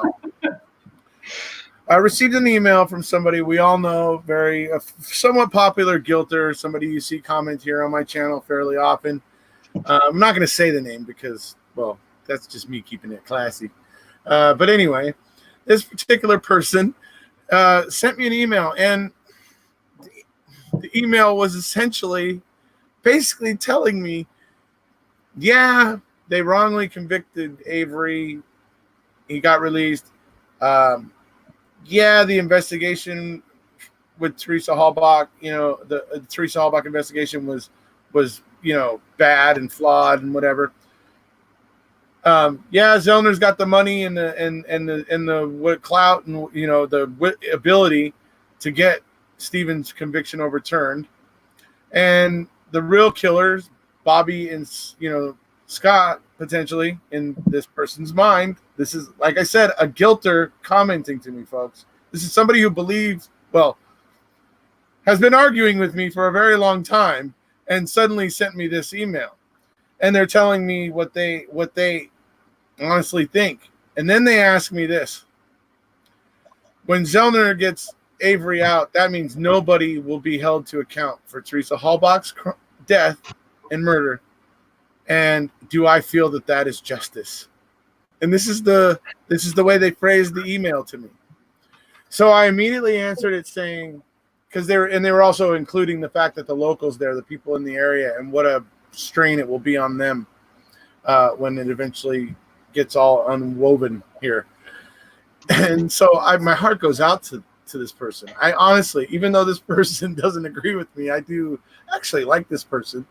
And so my heart goes out to him, and I said, I got to tell you, I really feel for the people there in Wisconsin. In my response, I said, I really, really feel for the locals there. I'm sorry that they are going to have to go through this. It's unfortunate. Having said that, ... And then I went to the next paragraph where I said, but we have a problem here. I mean, you're sitting there telling me that you acknowledge that this thing was wrong. And that it was flawed and has all kinds of problems. I go, let's unpack that. Let's unpack that a bit. I go, because you're telling me about the community at large. I go, so let's count all the victims here. I go, number one, you have the victim's family who walked away happy as a clam with a false conviction, basically. So they have no idea. They don't know they're a victim of a bad investigation. They're just accepting that it was okay. Right. Then you have the actual guy who gets wrongfully convicted. Okay. Or two guys in this case. Right. And then, so you have that and their lives being ruined. Then you have their families. The two wrongfully convicted men have also families that care deeply about them. And you are greatly, changing their lives. Okay, that's a lot of people. Am I done yet? No, I'm not. Because then I get to the people he or she was concerned about when they messaged me. And that's the community at large in the area who is going to end up probably feeling the effects of it when it gets reversed. And there is probably going to be some kind of a price tag, and that's probably going to get, it's going to raise taxes or do something in that area that is going to be unpleasant for the locals. And I am sorry about that. But I told this person, I go, that's how many victims if we just turn away from this and say, if just turn away and say, oh, you know what? Good enough. It's not good enough. It's not good enough. Because nobody's going to learn anything, and this will just happen again. Correct. Right? So then I told this person, I said, you got to honestly be honest with yourself as a local too. Honestly. And accept some responsibility in it. Mm-hmm. Because the man was wrongfully convicted once already. And it was shown just how craven the law enforcement was in dragging him down and ignoring the guy that actually did it, who went on to victimize more women and cause a lot more harm. Are we getting a picture of when we get it wrong, how many people get hurt? Okay, so I told this person basically at that point, I am not going to look away from this because I want the people here held to account. And when this thing unravels after making a murderer, when this thing unravels, DAs, judges, law enforcement officials all across the United States are suddenly going to think, I better stay pretty honest because I don't want some armchair detective asshole like Erekose out there to go exposing my dirty laundry. at our arms. And I don't mind if he calls me an asshole. So, I mean, that's what's going to happen. And there's more Erekoses. You guys are going to see another 8 of them this weekend. I mean, so, I mean. You're going to have me on here with you. And yes, you also have your own YouTube channel. So, yes, we have now 9 others. So, anyway, so that's what we're looking at, folks. And that's what I told this person. I just could not believe it that they were basically telling me it was wrong, but they were okay with it. And I was like, okay, let's unpack that. So, there's so many that are affected, and so many more that are hurt. If you tell me tomorrow that the person that was convicted is 100% innocent and he's getting out, we're all hurt. However, I'm open-minded, and I seen a couple comments. I figured out how to see some of your comments, and there was a couple people asking, how do you get them to take a second look at this? So my voice can be heard all over the place. I will, if I need to be heard, I need to be heard. Yeah. Maybe a good idea. You can make flyers. You can print out a piece of paper. You put those up. Give them the statistics of wrongful convictions. That's what did for me. There you go. You're passing them out left and right. I'm gonna ask, how can I get some? You have to bring the awareness. That's what happened to me. I started seeing it, and they may not want to, which is fine. But you don't stop spreading the word. You never stop. Right. It was said that from Slim that I'm going to give up on my brother. You can go ahead and give up on him. No, you never give up. Right. And because we went almost 3 years without knowing who had done it. During that 3 years, I didn't give up. You don't give up on anything. That's not what we're made to do. You continue to do it. They may not accept a knock on the door or a phone call, but respect. You have to have morals, and you have to have dignity about yourself if you're wanting to go and have a conversation with them. Right. It takes nothing to make a YouTube video like we all are, and maybe they'll see me talking and say, okay, maybe we do need to look at this differently. You're bringing in a whole nother spectrum asking me to be here tonight, and I appreciate it more than you will ever know. That's what I felt that was actually the one thing that having you on tonight was good, because it's just the victims' families can ask for further evaluation too if they want, or they can be objective about it, and there shouldn't there should never be a case where law enforcement make them feel guilty for asking questions or anything. Right. I think it's good if everybody's on board and feels that the conviction is solid. I mean, it's I feel the Hallbox were duped in this. My heart goes out to them in every way. I do not blame the Hallbox. I know some people do. Right. I don't. My heart goes out to them. Yeah. Unless they're involved in it and are red-handed. Well, I don't know. I don't know about that. I mean, there are some people who, but anyway, I honestly feel my honest opinion, it's just a family in pain. And so honestly, I can understand that they wouldn't be wanting to look at or consider Avery and Dassey's innocence. I mean, it's just not something I hold against them. I can understand how that is. So, and there's that weird aspect of, okay, they're innocent. Who's guilty? And so we know, but how, you want someone to be held accountable, and you're going to have to go through it all over again. And you have to open your mind to it. Like, you just have to open your mind to it. Yeah.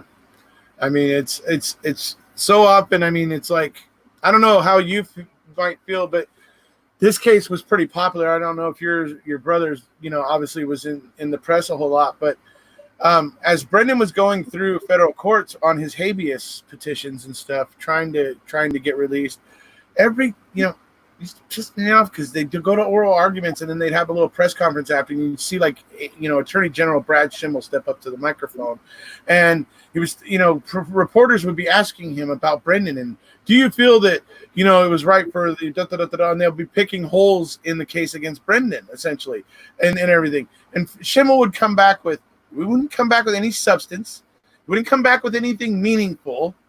All he would come back with is, well, all I care about is the Halbach family and the Halbach family. And he basically just wraps himself in the Halbachs. And that's his answer about things. And used to just live fry me. I just hated it. And should law enforcement and DAs and everything be using the families like that, in your opinion, as a, you obviously had a good relationship with your, Yeah, this is quite interesting that we're going here on this one. There wasn't a lot of media. We're in trial today. It's expected however long. It wasn't very broadcasted. And we come from a small town also. But it was never, we're going to do this for the family, or I care about how they feel. To be completely honest, we prayed for the man that was found guilty every day during trial. Mm-hmm. My mother hugged his mother and told her she was sorry, because my mother had it in her heart that this mother was losing her son also. Yeah. Right. And I think that it takes a real lot of compassion and a different type of person to do something like that. But I never felt the presence of the prosecution. We got to do this for my family and things of that nature. Now, we were separated. Like, his family was on one side, we were on the other. We had our conversations. Mm-hmm. But what you just described, no, we did not. It wasn't like that. It wasn't like they were never holding any press conferences or anything regarding it. We didn't have any press conferences. I think there was a little clip on the news the first day of the trial, mm-hmm. and there was a little clip on the last day of trial. And the clip on the last day of the trial only showed the defendant, right, and his response when the judge asked him if he had anything to say. That was it. It wasn't all over the place. Mm-hmm. All right.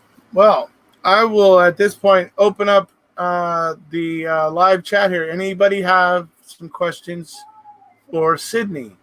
I'll also show you something that Tracy said.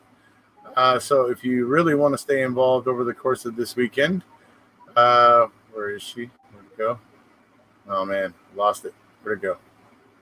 My mom's going to kill me. We've been making masks for people in our community. Side note, we've done over 2,300 masks in a little over 3 weeks' time, and we haven't charged a soul. But I'm not going to be doing masks this weekend. I'm going to be on the MaM-a-Thon. Yeah. Here it is right there. She's saying, whoops, not that one. Oh. There we go. Where'd it go? Hold on. She was asking if you wanted to be on everybody else's segment or any other segments. Hers, she said she's willing to have you on with her or even some of the other hosts. So if you are interested, 100%. Absolutely. Yeah. I don't mind at all. I don't mind. I'm that's what I'm here for, I guess.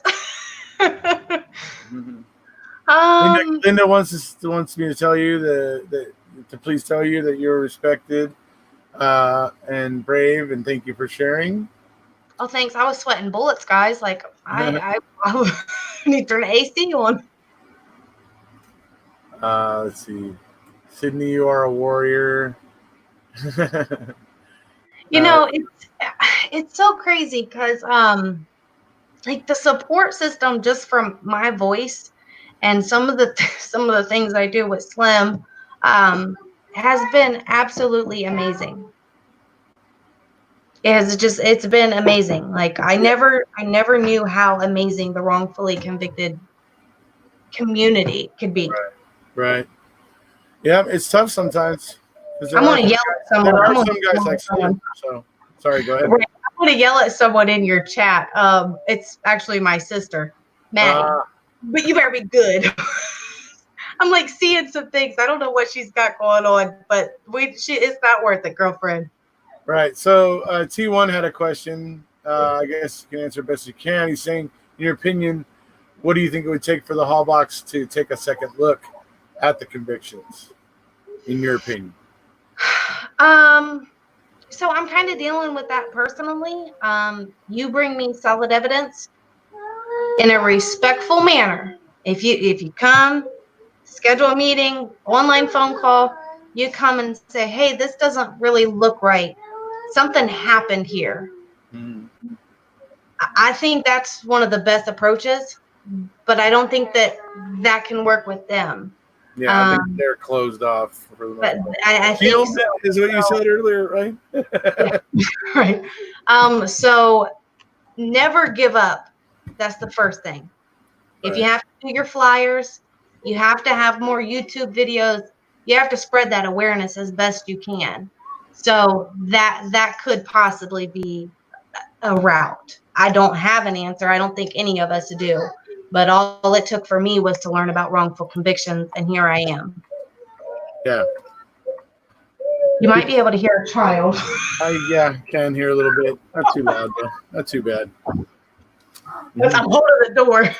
I'm sorry, guys. I'm so sorry. All right. So, you need to go deal with those kids? Let me see here. Did Daddy send you up? Can you be very quiet? Oh, what's up, buddy? Oh, girl, she just doesn't have a shirt on. Can you say hi? I don't know if I see you. Hello. Can you say hi? Hi. Hello. You want to say your name? What's your name? Rose. Rose. Oh, that's a nice name. All right. All right. There we go. We had to have the cute kid come in. Sorry. No worries. No worries. So, oh yeah. See, now everybody's saying hi to Rose. You're pretty cool. Yeah. See, there you go. You're cute. So, yes. yeah. I mean, it's obviously very, very interesting. Obviously, to see you with your perspective on it. That being that you are part of a family who had a family member murdered, and that you were able to open up and actually consider the possibility of wrongful convictions. I know a lot of people might just feel too hurt and too jaded to even maybe even go that route or even head down that path. So I think that's amazing that you have been able to bridge that gap. Yeah. And I like to spread awareness for wrongful convictions also. I'm real quick to share a story and to help bring awareness to that. And I think that I do that more so because so many people don't understand. So many people don't realize. You lock the door. Okay, shh. So many people don't know really how many wrongful convictions are out there.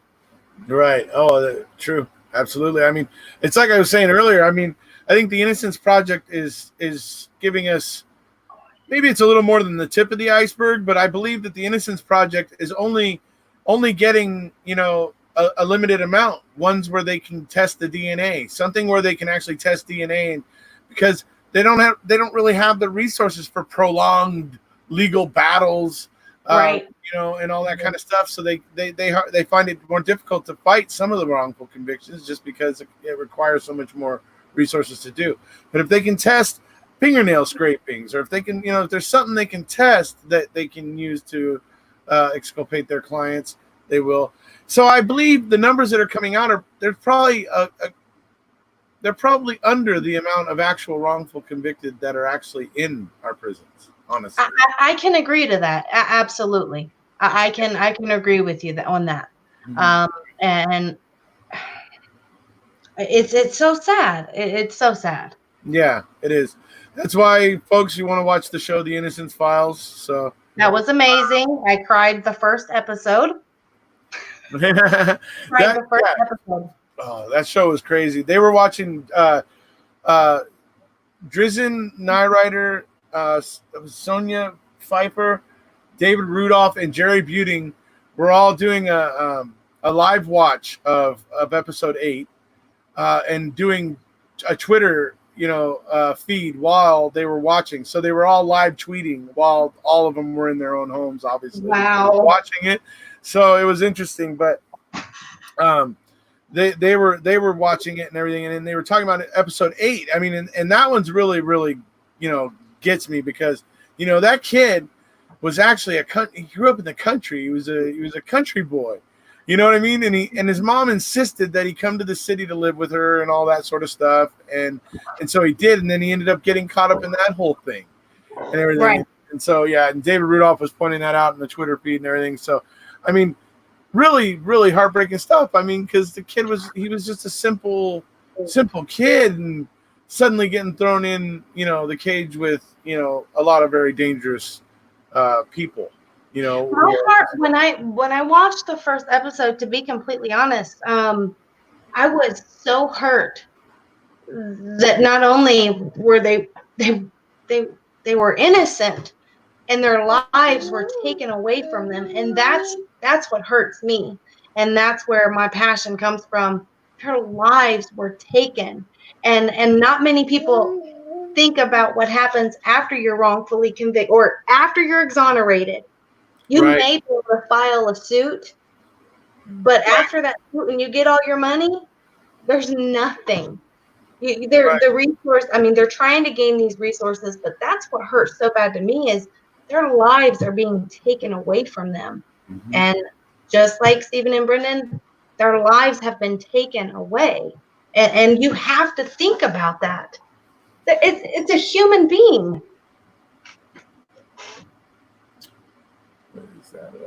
There's some things going on in the chat over there. I'll have to look at later. So, but they're like coming in like crazy. Yeah. Oh, there's a lot of people out there. We got 140 people watching at the moment. So nice. So let's see. Oh, hey, look at here. We got our Travis Williamson. Hey, Travis. That episode 8, man. It's all about Texas there. Thanks, Travis. So, anyways, let's see. Jerome Budin gave a shout out on Twitter about you, Erekose. Yep, I was joking around with all of them, talking about how we had some serious competition tonight because they had originally planned their little event to start at 9:00, and I think. I hope they understood I was joking, but I think because I got in there and started messing with them and saying, "Oh, the competition's going to be rough tonight," and then I saw they had added Jerome Buting. I'm like, "Oh, now we're competing with Jerome Buting too." I'm like, geez, You did pretty good here. And he came back saying, "Oh, it's not a competition. We're the warm-up act." So. I don't know. They might I don't know. I think you stole the show. First episode. Yeah. Chloe. Oh, Travis says we are full of wrongful convictions here in Texas. Wisconsin are amateurs. Texas, man. Is that because of the Texas? Slim is those because of Henry Lee Lucas? Anyway, sorry. Yeah. I want that one. Slim's in Texas. Is he? Yeah. Something's going on down there. The water just is horrible. No. My trusty Ouija is up. Hello, Sharon Sunshine. That's my friend from Scotland. Okay, I heard you say that. Yeah. You saw her video at the beginning? That was I the did. video. That was, you know what? And I wanted to speak on that. I'm so glad you brought that up. Yeah. That tribute to her speaks astronomical amounts of respect, dignity, morals, values and everything for your whole organization. And from me to all of you and Sharon, thank you so very much for that. That was amazing. Yeah. And I completely understand. We have Stephen and we have Brennan that this is what we're looking at, and this is the main priority. But someone lost their life. Right. And we can never ever forget that someone lost their life. Right. Absolutely. So let me have Dr. Silkman here joining us here in a second. So obviously, if you want to hang with Dr. Silkman and I, you can. And if you want to get on with I don't know, putting the little ones to bed or something, I will understand. But if you want to hang with us, you can.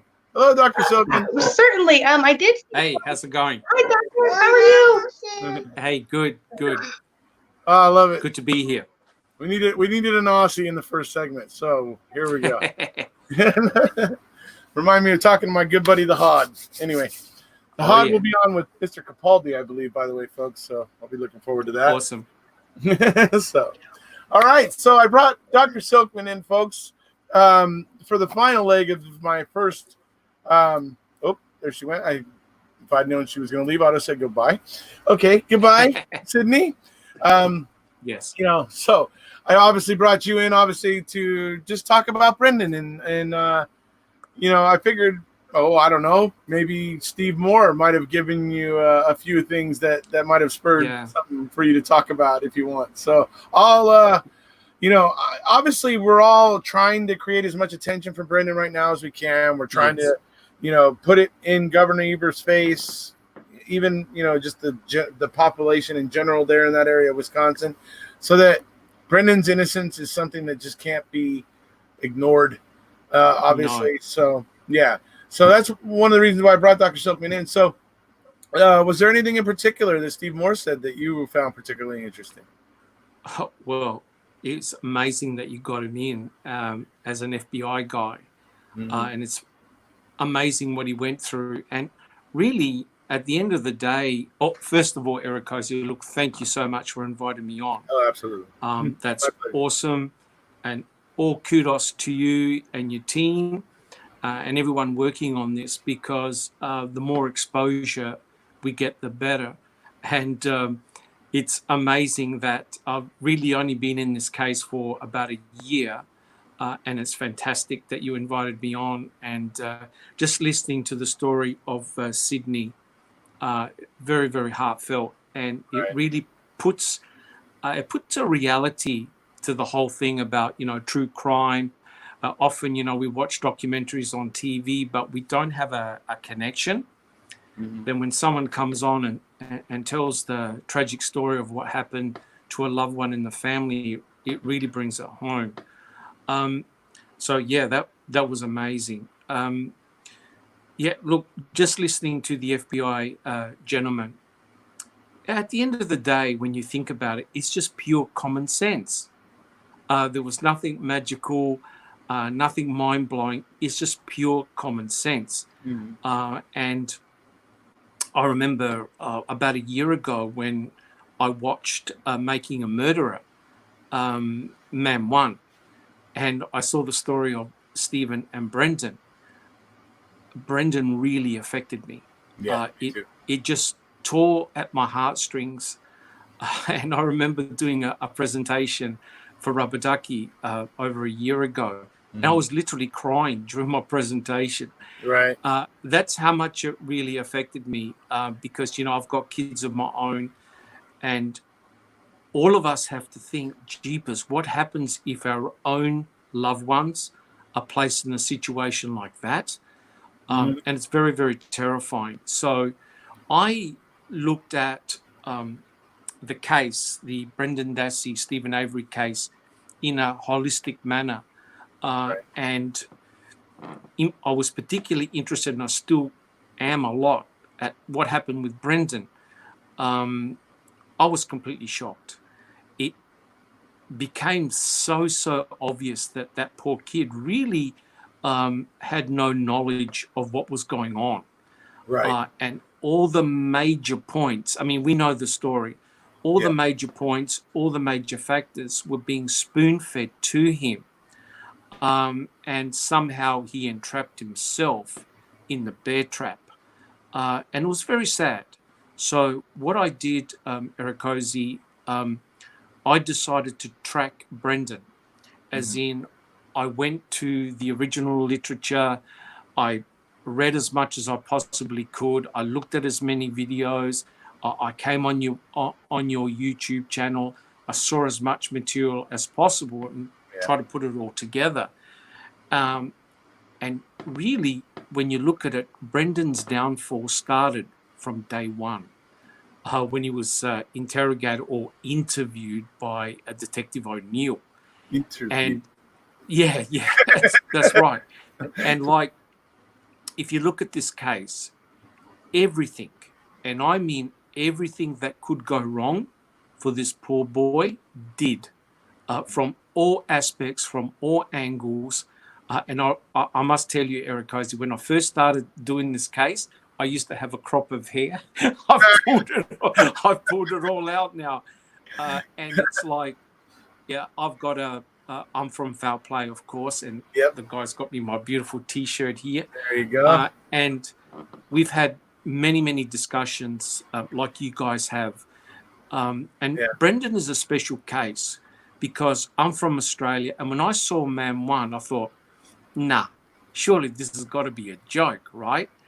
And as Steve Moore was saying, look, surely these two guys, Fassbender and Uyghur, being adults, they surely should have known that Brendan had no idea what was going on. But clearly they didn't, or maybe they didn't want to. Like I said, I think Brendan is the ultimate proof of planting of evidence. It really, really is. Because I know this is really about Brendan, but what it actually proved was that the state, the investigators, were not expecting Brendan, right? They weren't expecting Brendan to come along. It was basically to set up Stephen, make it as airtight as possible with the planting of evidence, and then all of a sudden, you've got Brendan that comes onto the scene. And like, what the hell? And you can see the way Brendan was handled in terms of the way Kratz, Fallon, Gunn, the way they treated the cases. You would think that, okay, we have one victim here. We've got two potential suspects. We do one trial. We question them together. We put them in the same trial. Right. But you could see from the outset what Kratz's plan was, and it was ingenious. Ken Kratz, he basically compartmentalized Brendan. It was brilliant the way he did it. So we all know, like, he's got two different murder scenarios, one for Brendan and one for Stephen. And you sort of wonder, well, guys, which one actually is it? And so, like I said, things started off badly with Brendan, and they really finished off badly with Brendan. And like I said, Erekose, I tracked Brendan by going through all the testimonies, and you could see right from day one when he was questioned by Detective O'Neill, it all went downhill.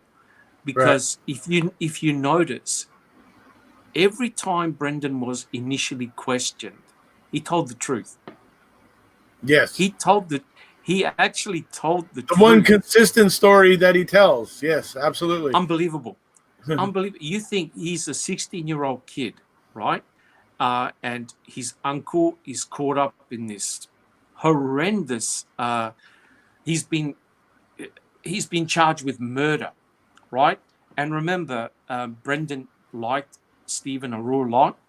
the two hung around a lot, and they helped each other in the garage fixing cars, etc., etc. Right. But Brendan already, you could tell he had a suspicion of the police. And it's funny because when he was questioned by Detective O'Neill, one of the things he said, "Oh, well, we think the cops did it," right? And so this 16-year-old kid is telling Detective O'Neill, I think there was Baldwin as well, well, we think everything was planted by the police. And of course, they're not going to like listening to this. But what was remarkable was, I did a presentation on this. Brendan actually changed his story 3 times when he spoke with Detective O'Neill. And that raised a red flag in Detective O'Neill. And so he initially asked him, look, what happened? What happened when you got off the bus? Well, he said that me and my brother Blaine, we walked down the gravel road, we went home, I went on my game console, my brother did other things, and that was it. It was a plain, boring story, right? And he said that, later on, my uncle rang me up and he said, look, come over. I've got a few things I want to get done. And I believe that there was a fire. They collected a few things. They had a fire going on, etc., etc. However, unbeknown to Brendan, was that there was an officer, I think it was a DCI officer by the name of Skalinsky, right? I think he tapped on the glass of the car and got Detective O'Neill out. Oh, okay, and right. He said, yeah. And he basically said, do you realize that a bus driver saw a photographer taking pictures when she dropped the boys off? And it's amazing because when O'Neill came back into the car, his tone and manner completely changed. Yeah. So a red flag went up in O'Neill and thought, Brendan is hiding something. And so... And we now know that statement about her being able to see Teresa is complete BS. So correct. Yeah, right. Okay. Correct. But you see, Erekose, what had happened though is that Brendan now changed his story because he's going, wait a minute, if the bus driver saw the photographer taking pictures, then, and She remember must have been Detective there. O'Neill, Detective O'Neill said all 16 of the other passengers saw the photographer. Of course, he was fabricating. Then surely you saw the photographer as well. And unfortunately with Brendan, he goes, oh, yeah, that's right. We just stood aside and she drove out, right? So all of a sudden, from going to, I didn't see a photographer, to, oh, yeah, she just drove past us. Right. And then O'Neill questioned him again, said, oh, come on, Brendan, surely you must have seen such and such. Because he didn't want to leave the salvage yard, right? No, that's right. Exactly right. And then all of a sudden what had happened was Brendan goes, oh, yeah. When I got down to the end of the gravel road, I saw my uncle. He was talking to Teresa. Teresa was taking pictures and no problems at all. But the amazing thing was he said that he saw Teresa from his kitchen window, right? And of course, who told the story of seeing Teresa from the kitchen window? His brother, Bobby.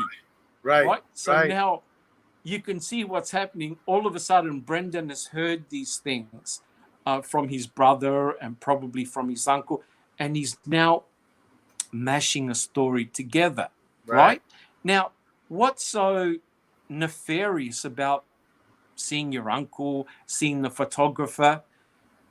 The reason why it's nefarious is because now they're now trying to tie in Brendan. So Detective O'Neill was going, and he even said it in court, Brendan was hiding something. He knew more than what was going on. And of course, we know what happened, right? Yes. the infamous party that he went to with his cousin Kayla, and Kayla noted that he was a little bit down, he was a bit depressed, and he was crying. Oh my God. Well, the investigators, of course, had to go down. They interviewed Kayla, and it just progressively got worse and worse. And that's when they went back. Mark Wiggett said, well, we had to talk to Brendan again. And so their way of thinking was that Brendan was actually hiding something, rather than Brendan was actually making up a story that had no validity to it. Right. And, like I said, I tracked what had happened to him. And the unbelievable thing was that Strang, when they were questioning the bus driver, Lisa, she couldn't remember the day, the week, or the month in which she saw the photographer, right? And it's like Ken Kratz knew this, because Ken Kratz knew when Teresa Horbach actually came to the salvage yard and took all the photographs. So he knew that what the Avery family did was that they put the cars that they wanted for sale at the front. That's exactly where the bus driver saw the photographer, at the front, not where Brendan lived. Not over and by so Stephen's trailer, right? Yeah. So from a misconception, look what happened to Brendan, right? From a misconception, it all went really bad for him. And I remember when I saw the interview, or his interrogation, the March 1st interrogation, it was just absolutely mind-blowing. Absolutely mind-blowing.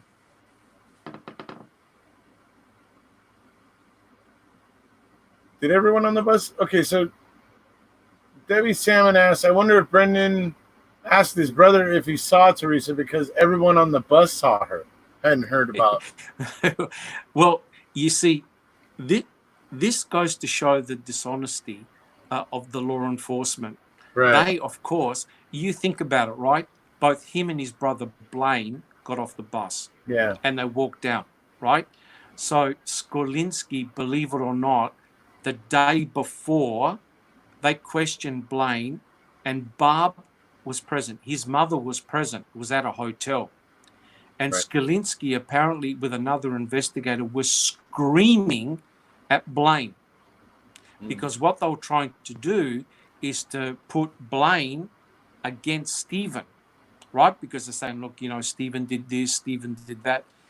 And Blaine said, I saw nobody. I got off the bus, I walked down with my brother, and we went inside. So Skolinski knew one day before Brendan was questioned that Blaine never saw a thing. Yeah. Right? And so you've got one guy that could have absolutely blown the state's case apart. Right. Blaine. And do you think Ken Kratz questioned Blaine about what him and his brother did? Right. No. Because he knew if Blaine got up in court and said, hey, look, me and my brother, we didn't see any photographer, we actually went straight home, right? So there's your alibi. Brendan's best alibi was his own brother, right? So you can see that what they were trying to do was to compartmentalize Brendan and Blaine. Right. And it's just so shocking. It really is so shocking. So yeah, I know. Getting back to that compartmentalizing thing is that's funny to me is, Brendan was convicted of aiding in the mutilation of a corpse. Correct. But the funny thing to me is, who was he aiding? Because nobody was found guilty of mutilating a corpse. Correct. That's the amazing thing. When I wrote down the charges that he was actually charged for, there's no physical evidence of rape. Nope. But he was charged with rape. Right? None. No physical evidence at all. So when I first read this case, I thought, oh God, there must be a ton of forensic evidence. You know, you've got to look at Stephen Avery's trailer. It's got to be covered in forensic evidence. You've got to look at Stephen Avery's garage. It's got to be covered in forensic evidence. But there was no forensic evidence against Brendan at all. None. At all. Right. As Zero. in no DNA, no blood, no sweat, no hair. And I'm thinking to myself, wait a minute, because one of my passions, as you probably gathered, is DNA, because that's my background. I'm a molecular biologist. I've retired now. Right. But I thought, oh, wow, we're going to have a look at some forensic evidence here against Brendan. You know, how the hell is he going to account for this? There was absolutely zero.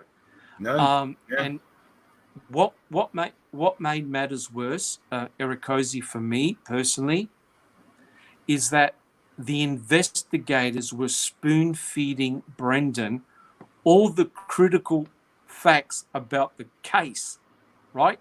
And the classic one, as we all know, was Wiegert. He couldn't help himself.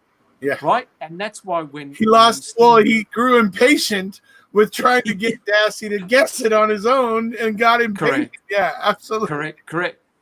Like when you have a former FBI agent just shake his head and you think to yourself, which school did Wiegert and Fassbender go to?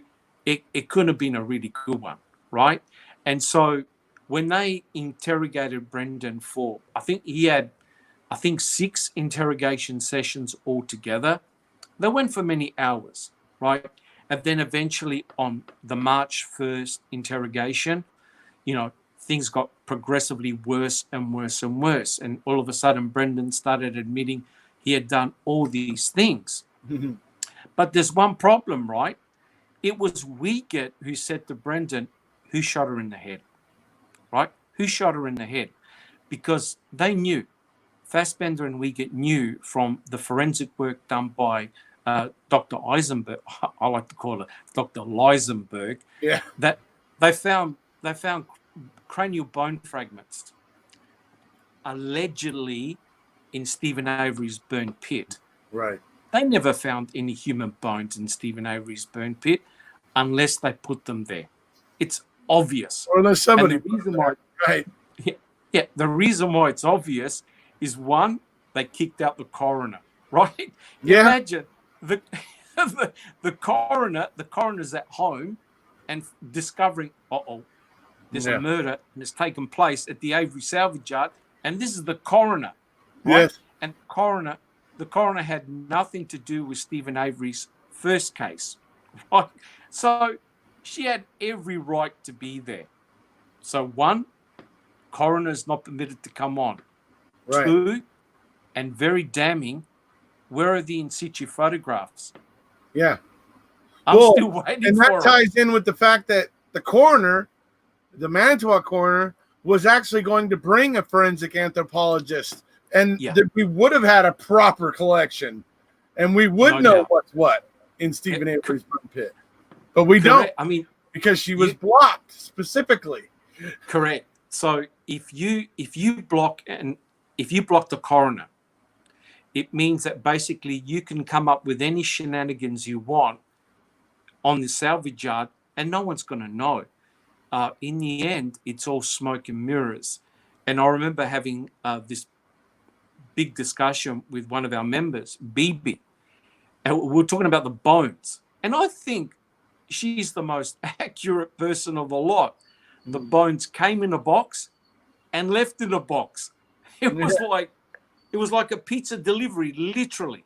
And I'm not trying to be disrespectful, because I know a horrendous crime took place. But, oh, my God, if you see any program in which a body has been burnt or they're digging up a body from a gravesite, the coroner comes in and puts a grid. And they don't use heavy equipment, right, like was used at the burn pit to dig out bones. So this was very, very important, because there is no forensic evidence. There is no in situ photographs of these so-called bones. But the important thing is this, though, Erekose. When we get said to Brendan, who shot her in the head, he goes, Stephen. And Fassbender goes, well, what didn't you tell us? Right. And of course, Brendan goes, because I couldn't think of it. Yes. Now, that phrasing didn't escape me either. Go ahead. you, me, and everyone would have gone like this to our notes. Yeah. Brendan, here's a voucher for Hungry Jack's. Get out of here. Yeah. Right? Well, you keep in mind he said that. Then he actually had like full on just admitted to, I've been guessing this whole time at one point. I mean, how the combination of these two things didn't work together, but anyway. Correct. But Steve Moore said it perfectly. He goes, look, this guy obviously didn't know what was going on, but how important was the item FL? Because if you look at the interview, there's no doubt Wiegert is on the phone. He's on the phone. He's talking to somebody who says, do not sign, do not serve. Mm-hmm. So they've obviously got a search warrant going on, and they're trying to add to it, right? Because Wiegert is actually caught. His testimony, he's on the phone. He's talking to somebody. Right. So that's where you find item FL, right? The so-called magic bullet. But I think before we go into that, what is incredible here was the story that Brendan was saying, right? He was saying, they were asking him all sorts of questions. What did you do to Teresa Halbach? Where did you put her body? And he initially said that they took Teresa Halbach and they shot her on the side of the garage. On the side of the garage. Right. Right? And then Fassbender goes, oh, no. Actually, wait, didn't he say out by the burn pit too? Or something like that? Yes. Brendan changed this story several times, right? But Fassbender said to him, oh, no. We know that something happened within the garage. And we know that something happened to her vehicle. So Brendan just said, oh, yeah, we shot her in the garage. Well, how many times did you shoot her? 10 or 11. So he was just coming up with random comments all the time. And what the investigators were doing were cobbling a story together. So they asked Brendan about the hair. What did you do to Teresa? Well, we cut her throat. Right. And we cut her hair. Because what'd you cut her hair for? I don't know. What did you use to cut her hair? A knife. Mm-hmm. And where did you get the knife? Stephen got it from the kitchen. Drawer. Right. Yeah. And where did you put that knife? We put it in the car. Right? So what do? The investigators do. Later on, they tell one of the detectives, hey, look, go to the RAV4 that was in lockup. Check underneath the seat. See if there's a knife. Right. Wait a minute. But Cherie Cohane was meant to have checked the car, right? There were investigators in the RAV4 swabbing, taking photographs. Obviously, they would have checked underneath the seat. Yeah. But they were desperate. The investigators were desperate to link something with what Brendan was telling them. Corroboration, you mean? They were desperate for some corroboration. Yes, right. So they said, what'd you do with the gun? Oh, we stuck it in the RAV4. We stuck it in the car. No, you didn't. Because they obviously looked in the back of the RAV4, and there was no gun. There was no rifle, right? Yeah. And so you've got Brendan who's saying all these things. Number one, there was no form of corroboration whatsoever. Right. But they got the gold.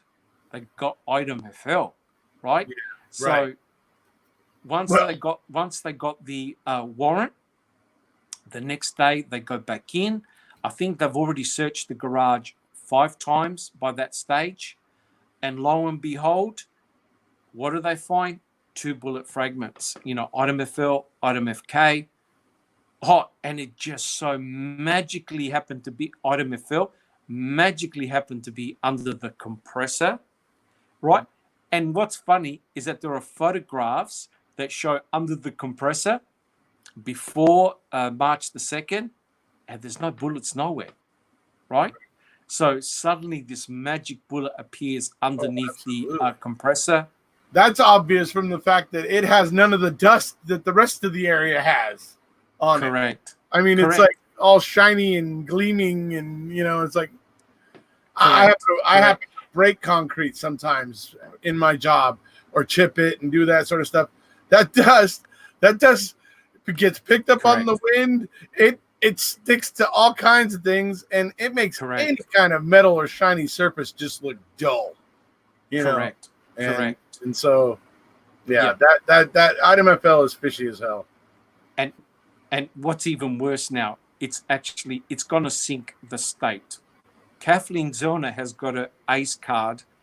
Item FL is going to kill the state because, you see, they never thought that Kathleen Zellner was going to get a microtrace analysis to look at the bullet under a high-powered microscope and scanning electron microscope.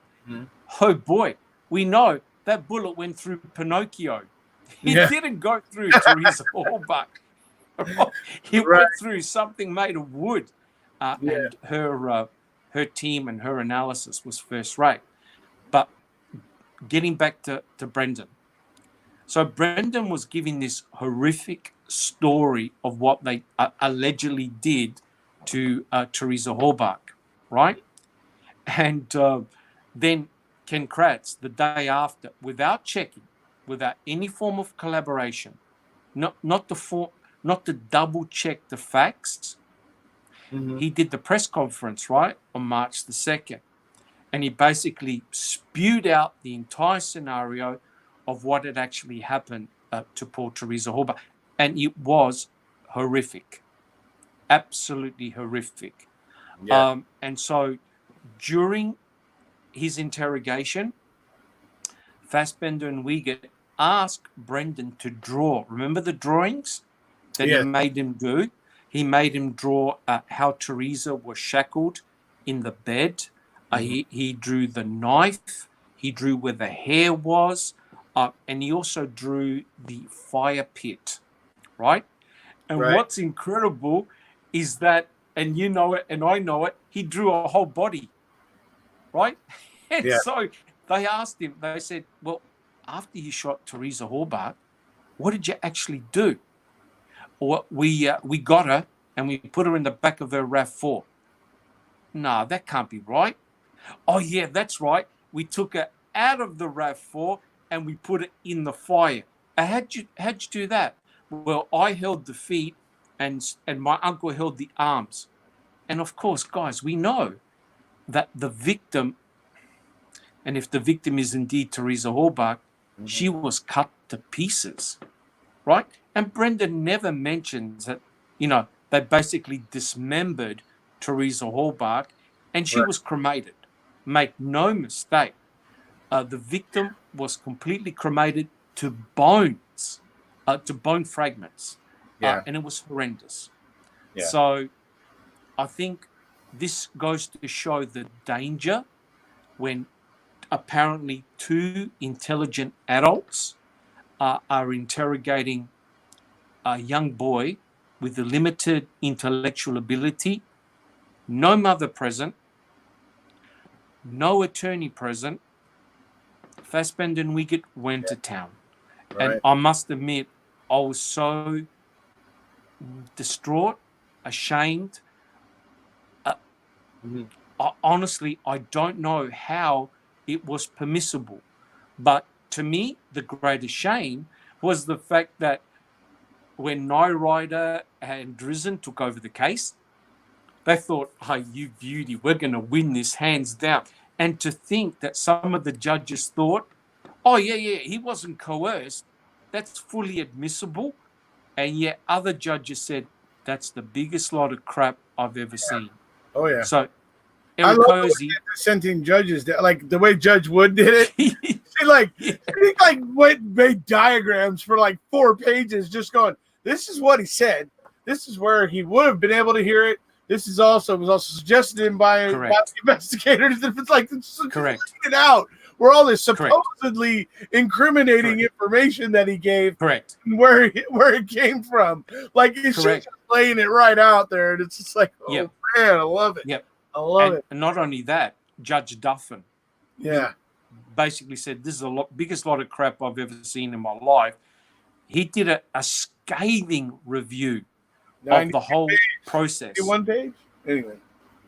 91 pages, I think it was. Yeah. And I tell you what, now, how come Judge Duffin can see the shenanigans and yet the other guys that it got overturned, I think it was 4-3? Yes. How can 4 people possibly overturn that?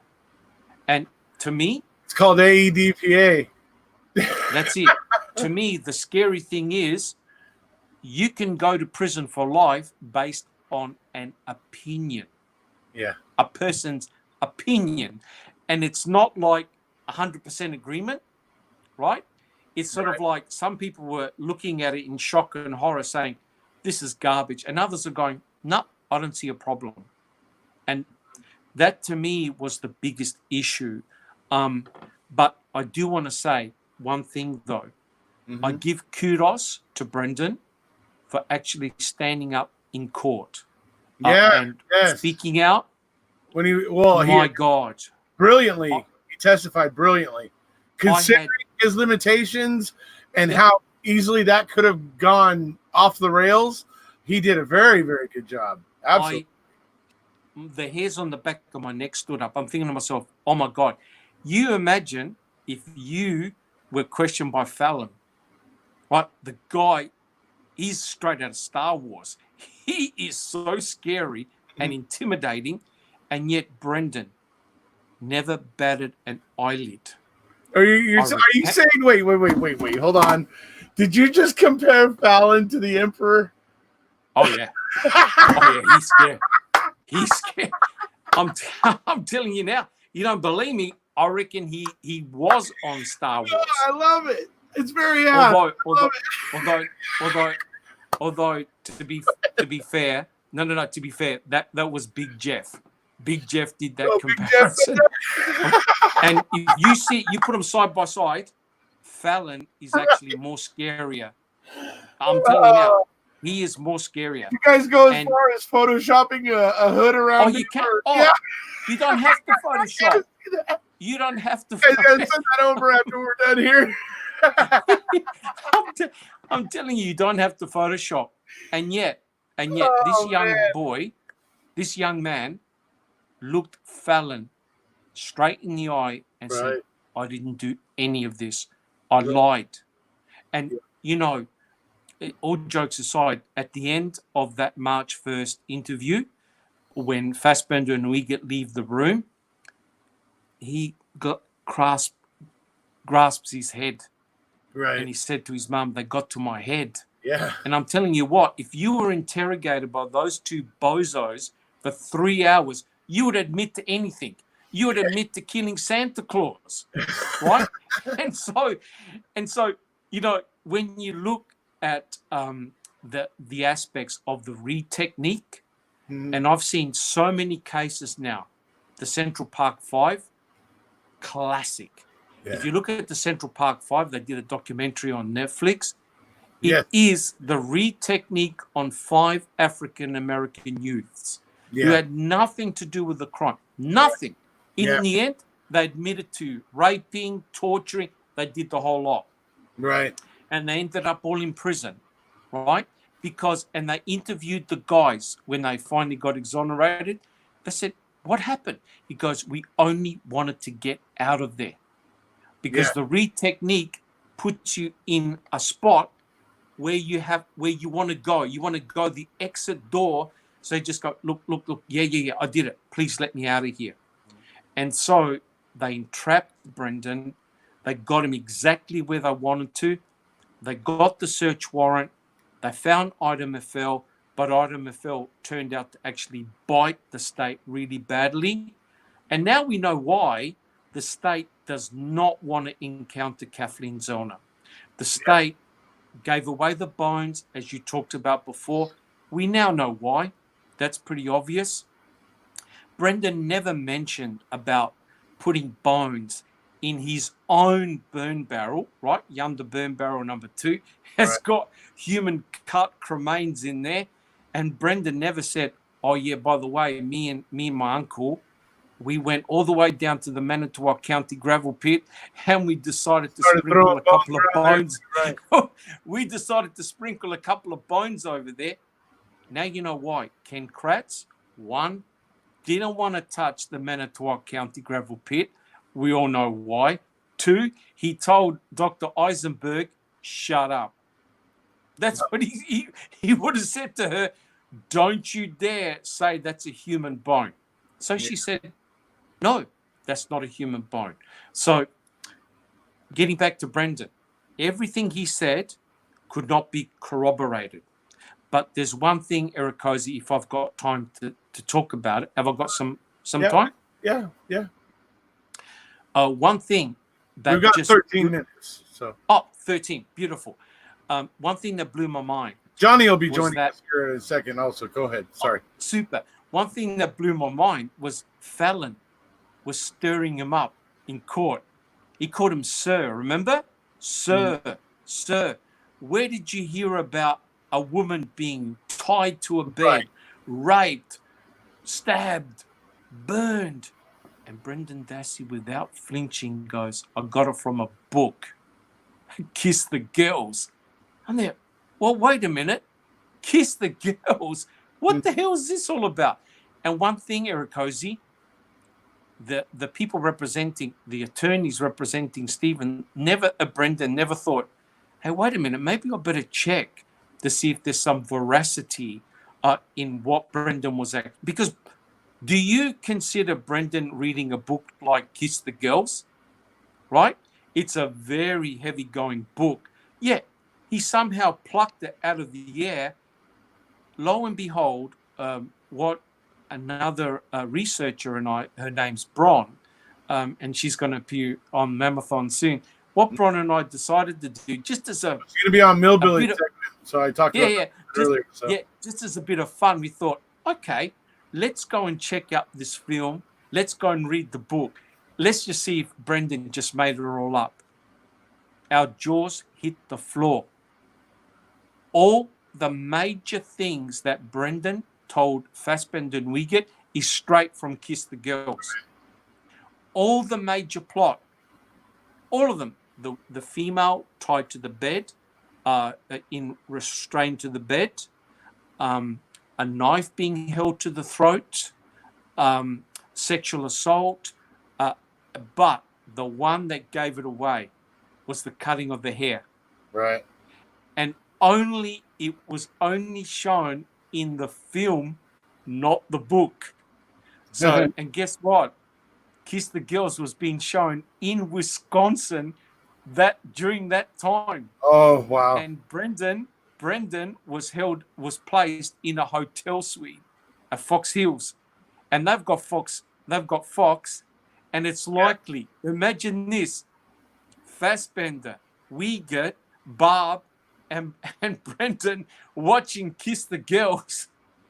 And so Brendan, he was told in one of the interrogations, play back the video in your mind. That's exactly what Brendan did. Brendan actually gave all the major plot lines to Kiss the Girls, right? And guess what? Ken Kratz, in a major conference, he gave the major plot lines to a film. And it's like, hello? Yeah. Everything that Brendan said, you can map it step by step to the film Kiss the Girls. And, you know, that's what happens. And I've read Ken Kratz's book, and he said, Erekose, he goes, the only thing I regret, well, actually 2, his sexting scandals. And the other thing he regrets was doing the March 2nd press conference. He regrets doing that. But apart from that, no problems at all. Yeah. And he actually says in his book that he felt very sorry for Brendan, and that what Brendan should have done was accept with his attorney was accept a plea bargain, right?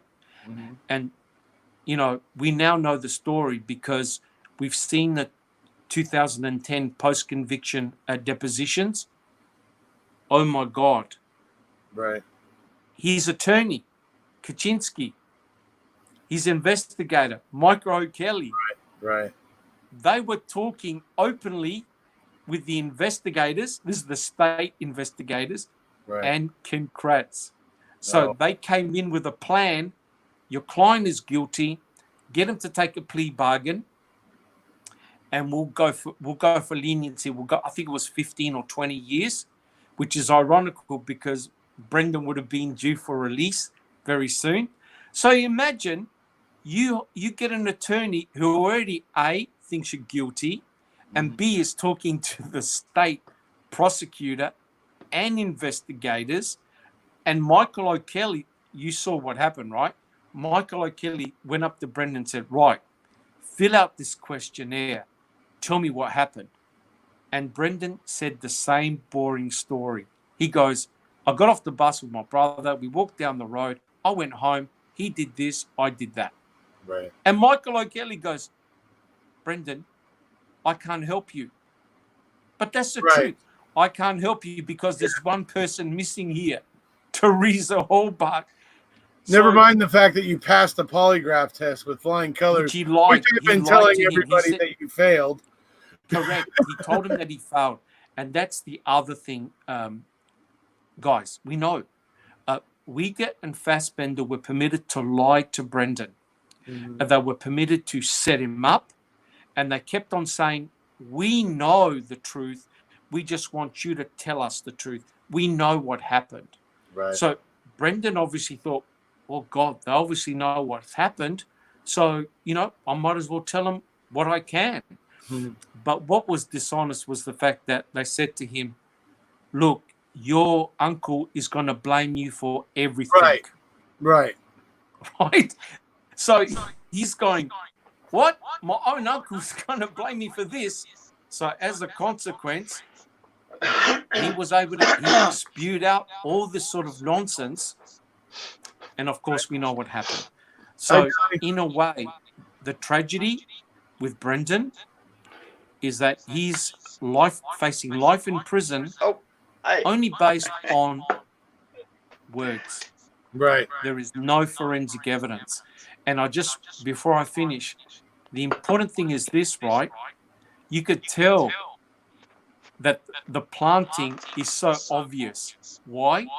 Because the planters never planted any forensic evidence against Brendan. Can you hear me? Right. None. Right. Right? There was all aimed at Stephen. Right. So you think about this. If the rape and murder took place, you have two people, Brendan and Stephen with Teresa Hallbach together. So they are together in the bedroom, they are together in the garage, and they are together in the RAV4. Where is the forensic evidence of Brendan? Yes, I agree. Nowhere. Nowhere. Right, absolutely. And on that point, I mean, that's a good place to end it right there, obviously, because you're right. They didn't think to plant the evidence of Brendan because he was a complete afterthought. Correct. Yeah. And just one final point, Erekose, if I may. And this, to me, this was the tragedy. They asked Brendan, they said, all right, how did you bring that RAV4 to the pit? And Brendan goes, well, me and my uncle, we drove it, right? We drove it. We drove it past my mum's house. We drove it past Dolores's home. We drove it past Chucky, and we brought it down to the pit, right? Lo and behold, what do the dog tracks show? The dog tracks show the complete opposite direction to where they drove the RAV4, right? So none of the dog tracks track the pathway that Brendan and apparently his uncle drove the RAV4. All the dogs went the opposite direction. Right. And just to make it final, Fassbender tell Stephen Avery? We know where the RAV came from. It came from the quarry. What did Fassbender tell Redont? We know that this RAV4 came past your property, past the deer camp. So therefore, they knew before Brendan testified where the RAV4 came from, because they had all the dog tracks. Along comes Brendan and says, oh, no, we drove the RAV4 this way. No support. So please, why? If the investigators knew that everything that Brendan said, including driving the RAV4, was complete bogus, what's that kid doing in prison still? Right. He knows. Absolutely. He does not know anything. Yep, I agree. Hello there, Johnny. How you doing, buddy? We're getting ready to hand this thing off. I'm doing all right. Mr. Silverman, nice to meet you. Oh, thank you. I've not met you. It's nice to meet you. Hey, Ripper. But yeah, so that's Brendan Dassey, and very, very sad. Right, absolutely. So it was a great talk with you today, Dr. Silverman. I'm so glad you could come by. Oh, pleasure. And obviously, we're getting ready to hand over to Mr. Ripper here, folks. Am I allowed to do a plug for Foul Play? Oh, yeah. My team, my wonderful team, got me the MaM-a-Thon shirt. Fantastic. Honestly, a fantastic bunch of researchers on multiple channels, all working for the same cause. I didn't get to see it. And guys, if you can, please check out our website, foulplay.site/. A lot of really good information. And Erekose, I want to thank you so much. You're welcome. For allowing me to come on your MaM-a-Thon. Awesome, bro. Oh, you're welcome, awesome. Buddy. Stand up a little bit for us so everybody can see your shirt and they can see the MaM-a-Thon logo a little bit there. Yeah, there you go.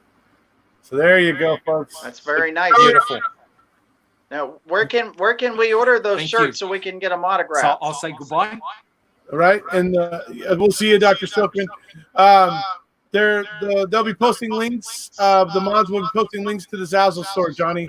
Here, okay. And then once yours starts, I'm sure Julia will post the Zazzle store for you as well. So, all righty, folks, head on over to Johnny's channel. And thank you, Dr. Silverman. It was a pleasure. Pleasure. Everybody go check out Foul Play. That's where you can find Dr. Silverman, Big Jeff. Cheers. We got, and I want that meme. I want the Fallon with the Emperor's hood on and everything. So don't forget. All right. Yeah. We'll see you guys. Johnny, why don't you go ahead over and get yourself started before I. Yeah, don't leave yet, Erekose. I want to give people a little bit of time to come over. Can they post the link in your? Okay. Is the link posted in your chat yet? And then. Yeah, it looks like Linda just did. Okay, and then hold on. Let me make sure mine is started. I think it has, but I'm just going to make sure. I have little Misty waiting over there. She can hear me, but I can't hear her. And that's kind of nice. Yeah. Maybe we could do it like this. That way just the guys can talk and no girls. I'm just kidding. All right, let me just make sure that mine is up and running. If it's okay, it is. I think it is. It should be. Oh, it looks like it's scheduled. Yeah, so you go into the broadcast studio, and then there's a button up at the top where you go live. Oh, there it is right there. All right, I got it. There we go. All right, thanks, buddy. All right, folks. See you guys later. Good job, Erekose. Thank you, everybody. You know the song and dance. If you haven't already, please hit subscribe. We'll see you. All right, here we go. I have someone in the waiting room right now. Let me end this right here. We'll see you, buddy. See you, buddy.